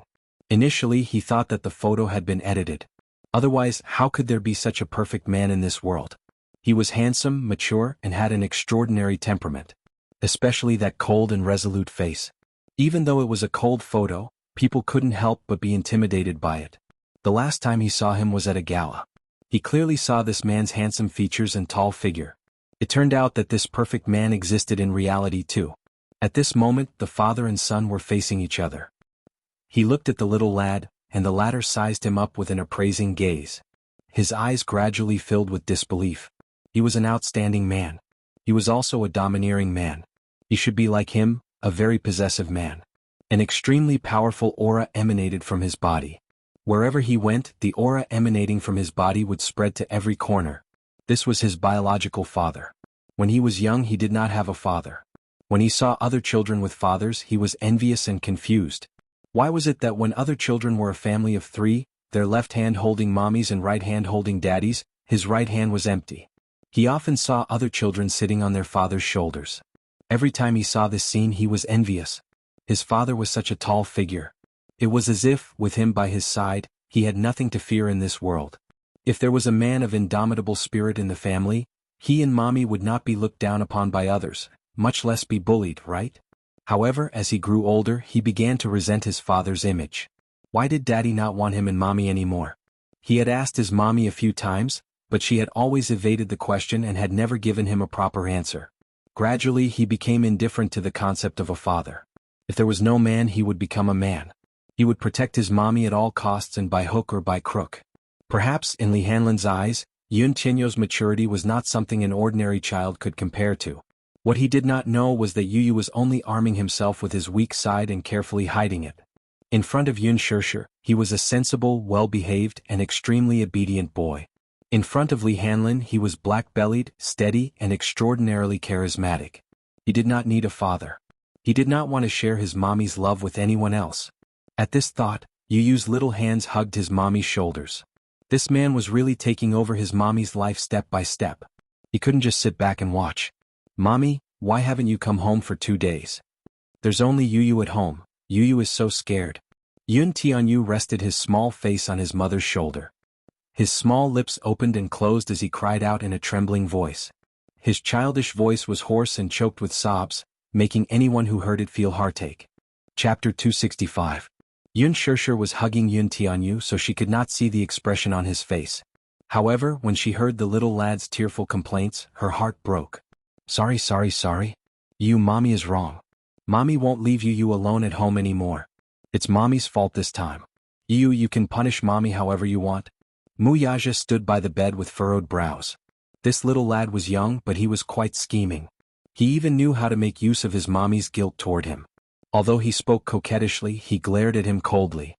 He could not help but marvel at his superb acting skills. Yun Tianyu raised a brow and threw a cold glance at Muyaja. He then softly said to Yun Shirshir, "Stupid mommy, how can you bear to punish mommy? Mommy must have had something on last night so she couldn't come back. Yu doesn't blame mommy, but don't leave Yu alone next time. Yu is really scared." With that, his lips curled up slightly as if he was showing off to the man. He then coquettishly said, "Mommy, if I must punish you, then I'll punish you by making you accompany Yu to bed every night and telling Yu stories." Okay. Pinky promise? You can't go back on your words. Yu stretched out his pinky and hooked it. Yun Shirshir gently wiped away the heartache in her eyes and hooked her pinky with his. Pinky promise. Yu's eyes curved gently. He rested his forehead on Yun Shirshir's and rubbed it coquettishly. He pouted and said, "Mommy, Yu forgives you. You good boy." Yun Tianyu suddenly looked at Muyaja and pretended to be surprised. Mommy, who is this uncle? Yun Shishir's expression turned awkward.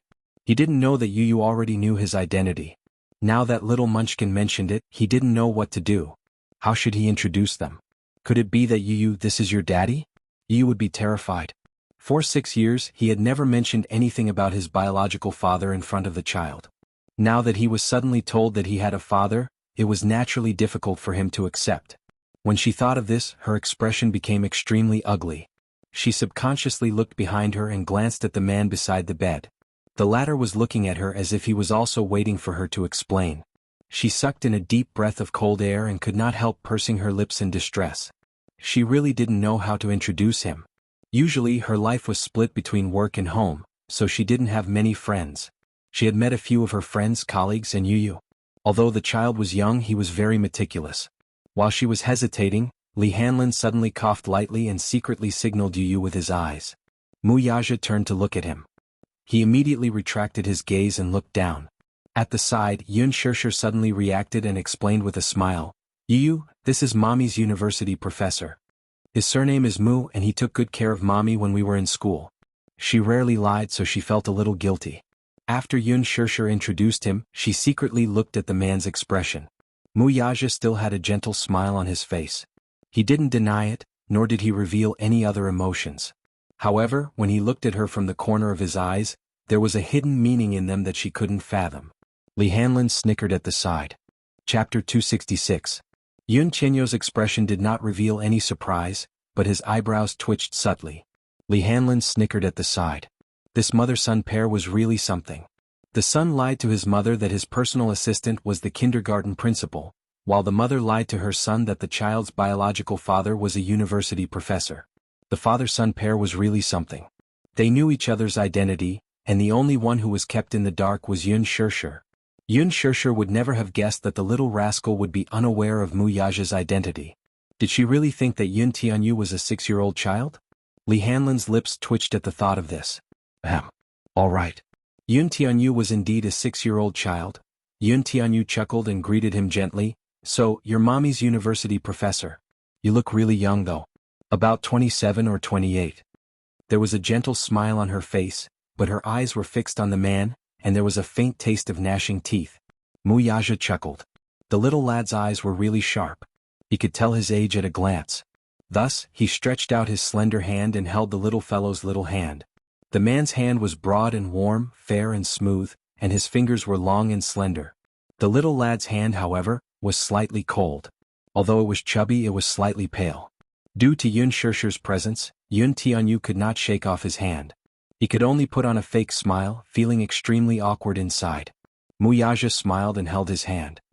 He said lightly, Little Yu, you can call me Uncle Mu. His voice was mellow and charming. Like aged wine, it was easy to get intoxicated. Yun Shishir was a little surprised. She did not expect this man to go along with her lie. His expression was so natural, as if he were really her university professor. Yun Tianyu smiled unnaturally. Uncle Mu, you must be very busy. Thank you so much for coming to see me so late. Mommy was taken care of by you in university. I must have caused you a lot of trouble, right? Mu Yaja raised his eyes and looked deeply at Yun Shishir. He chuckled and said, No. Your mommy is usually very obedient. For some reason, when he said this, there was a deeper meaning behind it.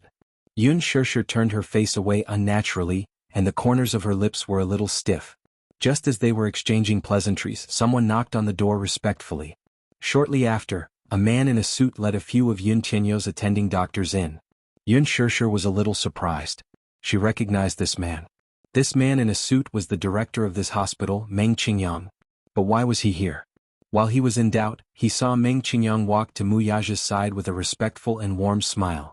He had just received news that the young master of the Mu family, the young CEO of the Mu Group, had appeared in his hospital. He had rushed over immediately. Although he did not know why he was suddenly here, this was a big deal. One must know that even if the sky were to collapse, this distinguished person must not be neglected. Of course, he must be treated well. One must know that in the future he still had to rely on this big shot. Chapter 267. Meng Qingyang was dumbfounded by his words. Student? Father? Meng Qingyang glanced at Yun Shishir, who was standing at the side with a stupefied expression. He pondered for a moment, and although he did not quite understand what was going on, he knew how to judge the situation. Thus, he cooperated and said, "Hello, Mr. Mu." As he spoke, he sized up the beautiful woman standing at the side. For a moment he could not figure out her identity. She looked quite obedient. Judging from her attire, she did not look like a student, but her appearance was still young and her face was unbelievably beautiful. As he thought of this, he hummed politely in agreement with his remark. "Is this Mr. Mu's student? One look and I can tell that she's a talented woman." Yun Shirshir exchanged pleasantries with an embarrassed look on her face. The corner of Li Hanlin's mouth twitched.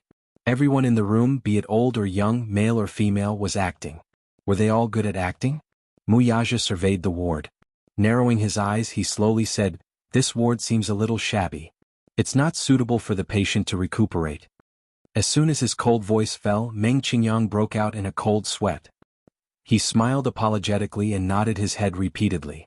He then turned to reprimand the attending doctor. Indeed, this ward was too shabby, but it could not be helped.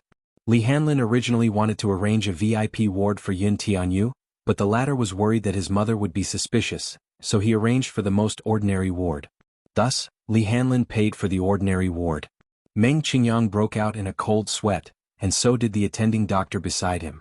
Before this, how could he have expected that the patient in this ward would be related to such a big shot?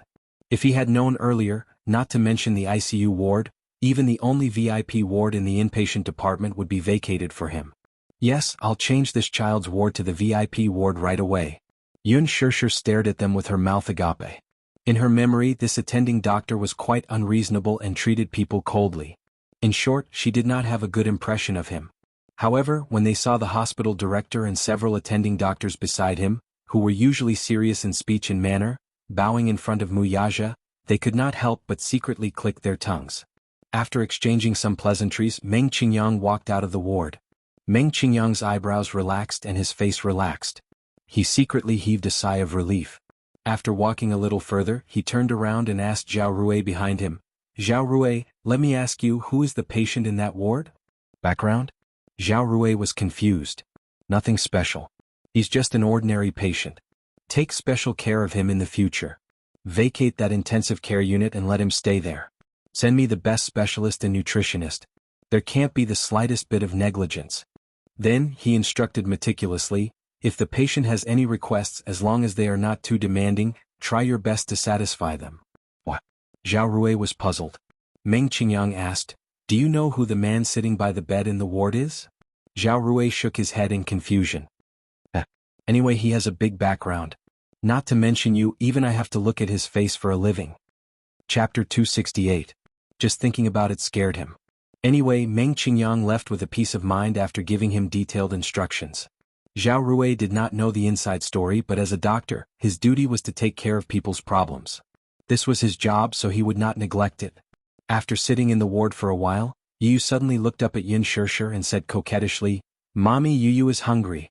"It's empty. Is it growling?" As he spoke, he pouted and silently flattened his little belly. His pair of innocent eyes blinked at her, looking very aggrieved. Yun Shirshir immediately asked gently, "Yu, what do you want to eat? Mommy will go to the supermarket to buy it for you." There were many 24-hour convenience stores and cake shops near the hospital. It was very convenient to cross the road. But it's so late. Yu is really worried. Suddenly his eyes lit up. He clasped his hands together and said softly to Li Hanlin, "Principal, why don't you accompany my mommy?" Li Hanlin immediately understood and nodded. Yun Shirshir was a little embarrassed and declined, "No thank you. Yu, it's so late now. Why don't you let the principal go home early?" "It's okay. The principal has always been very kind. Mommy, you're so weak. What if a bad uncle kidnaps you in the middle of the night? Principal Li is very powerful. He can protect you. Yeah, it's not too late anyway. I'll accompany you to buy things, send you upstairs and go home. Don't worry about it. I like Yu very much. I already treat him as my own son." As soon as Li Hanlin finished speaking, he suddenly felt the sharp gaze of the man beside him, which was as sharp as a knife, on his face. Mu Yaja looked up and fixed his cold eyes on him. There was a hint of displeasure in his expression. It was as if he was questioning his words. Treat him as your own son? If looks could kill, he would have been cut into pieces. Li Hanlin took out a handkerchief and wiped off the cold sweat on his forehead. This father and son were so alike. The little one's aura was already intimidating enough. The bigger one's legs would turn to jelly with just one look. At that moment, the atmosphere in the ward was a little strange. Mu Yaja, Little Munchkin, and Li Hanlin exchanged glances. Yun Shirshir did not notice anything unusual about the three of them. She only thanked Li Hanlin gratefully. "Thank you, Principal. I still don't know how to thank you for this matter. It's so late, let me treat you to a cup of coffee." The two of them were about to leave, but before they could step out of the ward, she felt a tug on her arm and was pulled back. Mu Yaja had one hand in his belt. He leaned over slightly and whispered in her ear, "Come back soon, okay?" I don't like you being with other men," Mu Yaja breathed into her ear with a devilish smile, but there was a hint of warning in his eyes. Yun Shirshir's face turned red from his domineering and ambiguous words. She glared at him with her clear eyes, wanting to say something. "Who are you to control me? Isn't it my freedom to be with whoever I want?" "Little mouth, you're quite fierce, huh?" Mu Yaja was displeased. He gently bit her lip, not caring that they were in front of Li Hanlin. Li Hanlin stood at the side, not knowing where to look. Chapter 269. Fooling around? How is this fooling around? Yun Shirshir lowered her voice. "Don't be naughty in front of the child." Mu Yaja's lips curled into a devilish smile, but he did not heed her advice. As if deliberately going against her, he kissed her on the lips again. Li Hanlin was caught off guard by the public display of affection. He didn't even have a chance to dodge. His mouth was stuffed with a bulging bag of dog food. He only felt that he was so redundant standing there and couldn't wait to escape.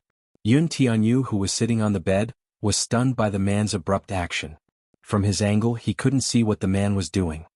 He could only see that he was lowering his body, and his well-proportioned body almost blocked his line of sight. He could only vaguely see that his mommy's face was flushed with an ambiguous blush.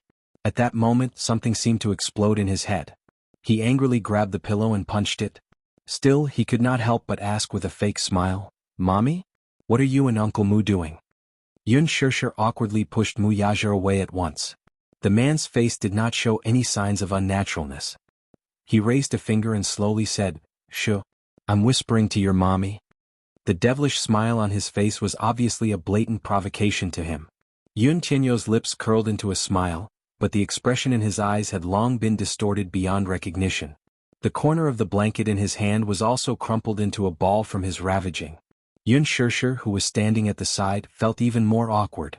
Whispering, "This man is really—" Yun Shirshir suppressed her anger and smilingly said to her son, "Mommy will go buy bread for you now. You must be good and not run around in bed."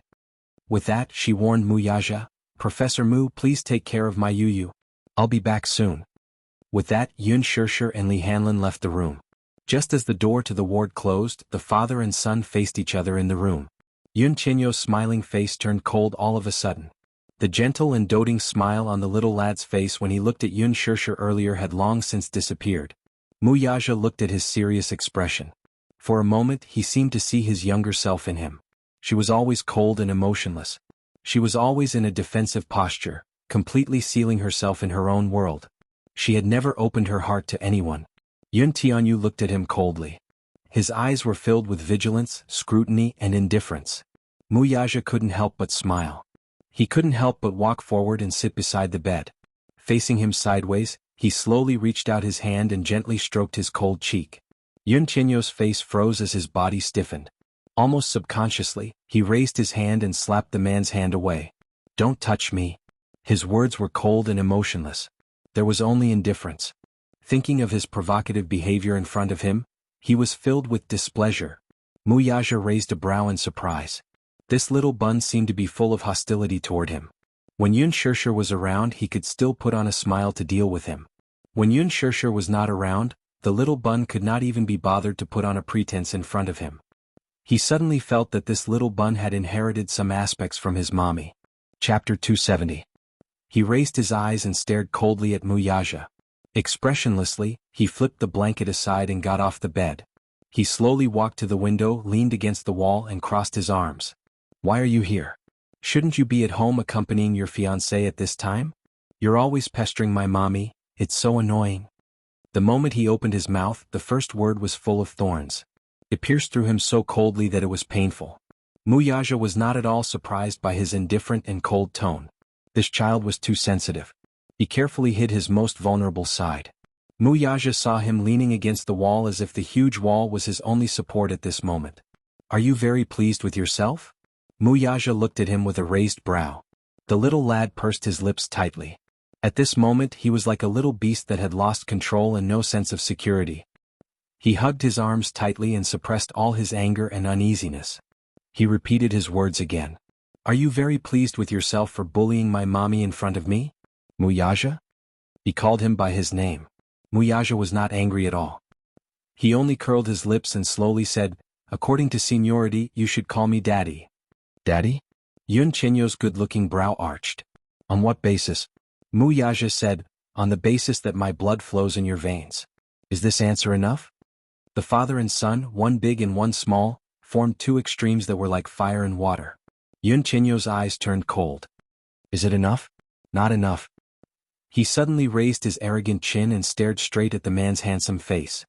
His tender voice revealed a firmness that could not be ignored. Do you think that just because we are related by blood I should call you Daddy? I'm 6 this year. 6 years old. Have we met in the past 6 years? Have you ever fulfilled your responsibility as a father? Now, you suddenly appear out of nowhere and want me to acknowledge you as my daddy? As he spoke, his frail body began to tremble. Yun Chenyo's brows furrowed tightly. He lowered his head and gripped his wrist tightly as if he could suppress the anger in his heart. He lowered his eyes and said in a low voice, Mu Yaja, I think you're mistaken about something. It's not because we are related by blood that I should recognize you as my father. Mu Yaja was stunned. Yun Tianyu looked up at him and sneered. Did you carry me when I was born? When I'm afraid of the dark at night, have you ever sung a nursery rhyme beside my bed to coax me to sleep? When I was bullied by other children, did you comfort me by my side? When I was in kindergarten, all the children were taken home by their fathers. Where were you? Where were you when mommy was being bullied? Now 6 years have passed. You appear out of nowhere and want me to call you Daddy. Mu Yaja, do you think you're qualified? His tone was not agitated, and his voice was calm and steady as usual. However, his childish voice was faintly trembling. Even though he was calmly narrating something that had happened to someone else, his words were laced with blood and tears that had long since dried up. Yun Tianyu coldly said, You'll never know how mommy and I have spent the past 6 years. Chapter 271. That's right. I didn't know that I had a father like you. Yun Tianyu continued solemnly, When I first saw you in the magazine, I honestly felt agitated, wronged, and regretful. After a pause, the little lad raised his head and his lips curled into a mournful smile. What I'm excited about is that I actually have a biological daddy. Moreover, the man who gave birth to me is so outstanding and outstanding. I was aggrieved because where were you for the past 6 years? Regretfully, no matter how outstanding you are, I can't entrust mommy to you. Mu Yaja's brows knitted tightly together. The little lad's accusation made his heart clench and almost suffocate him. It was not that he did not feel heartache. His heart ached so much that it felt as if a heavy rock was pressing down on it, making it hard for him to breathe. Initially he was a little surprised by his son's intelligence, but more than that, he was astonished. He and Xiao Yichen were twins, but unlike Xiao Yichen, this child was more mature and steady. This level of maturity was not something that someone his age should have. 6 years old was the most innocent age in a child's life. Children at this age were more likely to enjoy the innocence and beauty of childhood. He, however, bore a burden that children his age should not bear. This maturity was only natural though. Little Yichen had been doted on ever since he was born. With him as the center, Mu Sheng's love as well as his doting had never stopped revolving. Even Mu Wanru, who was not close to him, had always indulged him in all matters big or small. Although she was not his biological mother, Mu Wanru still fulfilled her duty as a mother. Yin Tianyu was different though. He did not breathe the moment he was born. There were only weak signs of life and he almost lost his life. Relying on his innate survival instinct, he let out a weak cry and came into this world. However, he did not have Xiao Yichen's health and liveliness from birth. Before he was 2 years old, he had experienced physical torture and pain. Gradually, he realized that his body was not as healthy as other children. He also realized that he was different from other children. When he returned home, he was already used to Li Qin and Yun Na's sarcasm, ostracism, and unbearable humiliation. His childhood without a father was accompanied by bullying and humiliation, but he was never willing to mention it to Yun Shishir. Because of this, his mature personality was formed. Yun Tianyu clenched his fists tightly. Suddenly, he relaxed them and his voice returned to its usual coldness. Since I was born, I only have a mommy and no daddy. I didn't have one before and I won't have one in the future. Wuxia asked. Biting his lower lip hard, he coldly spat out, "That's because I don't need it." His voice fell but there was a long silence.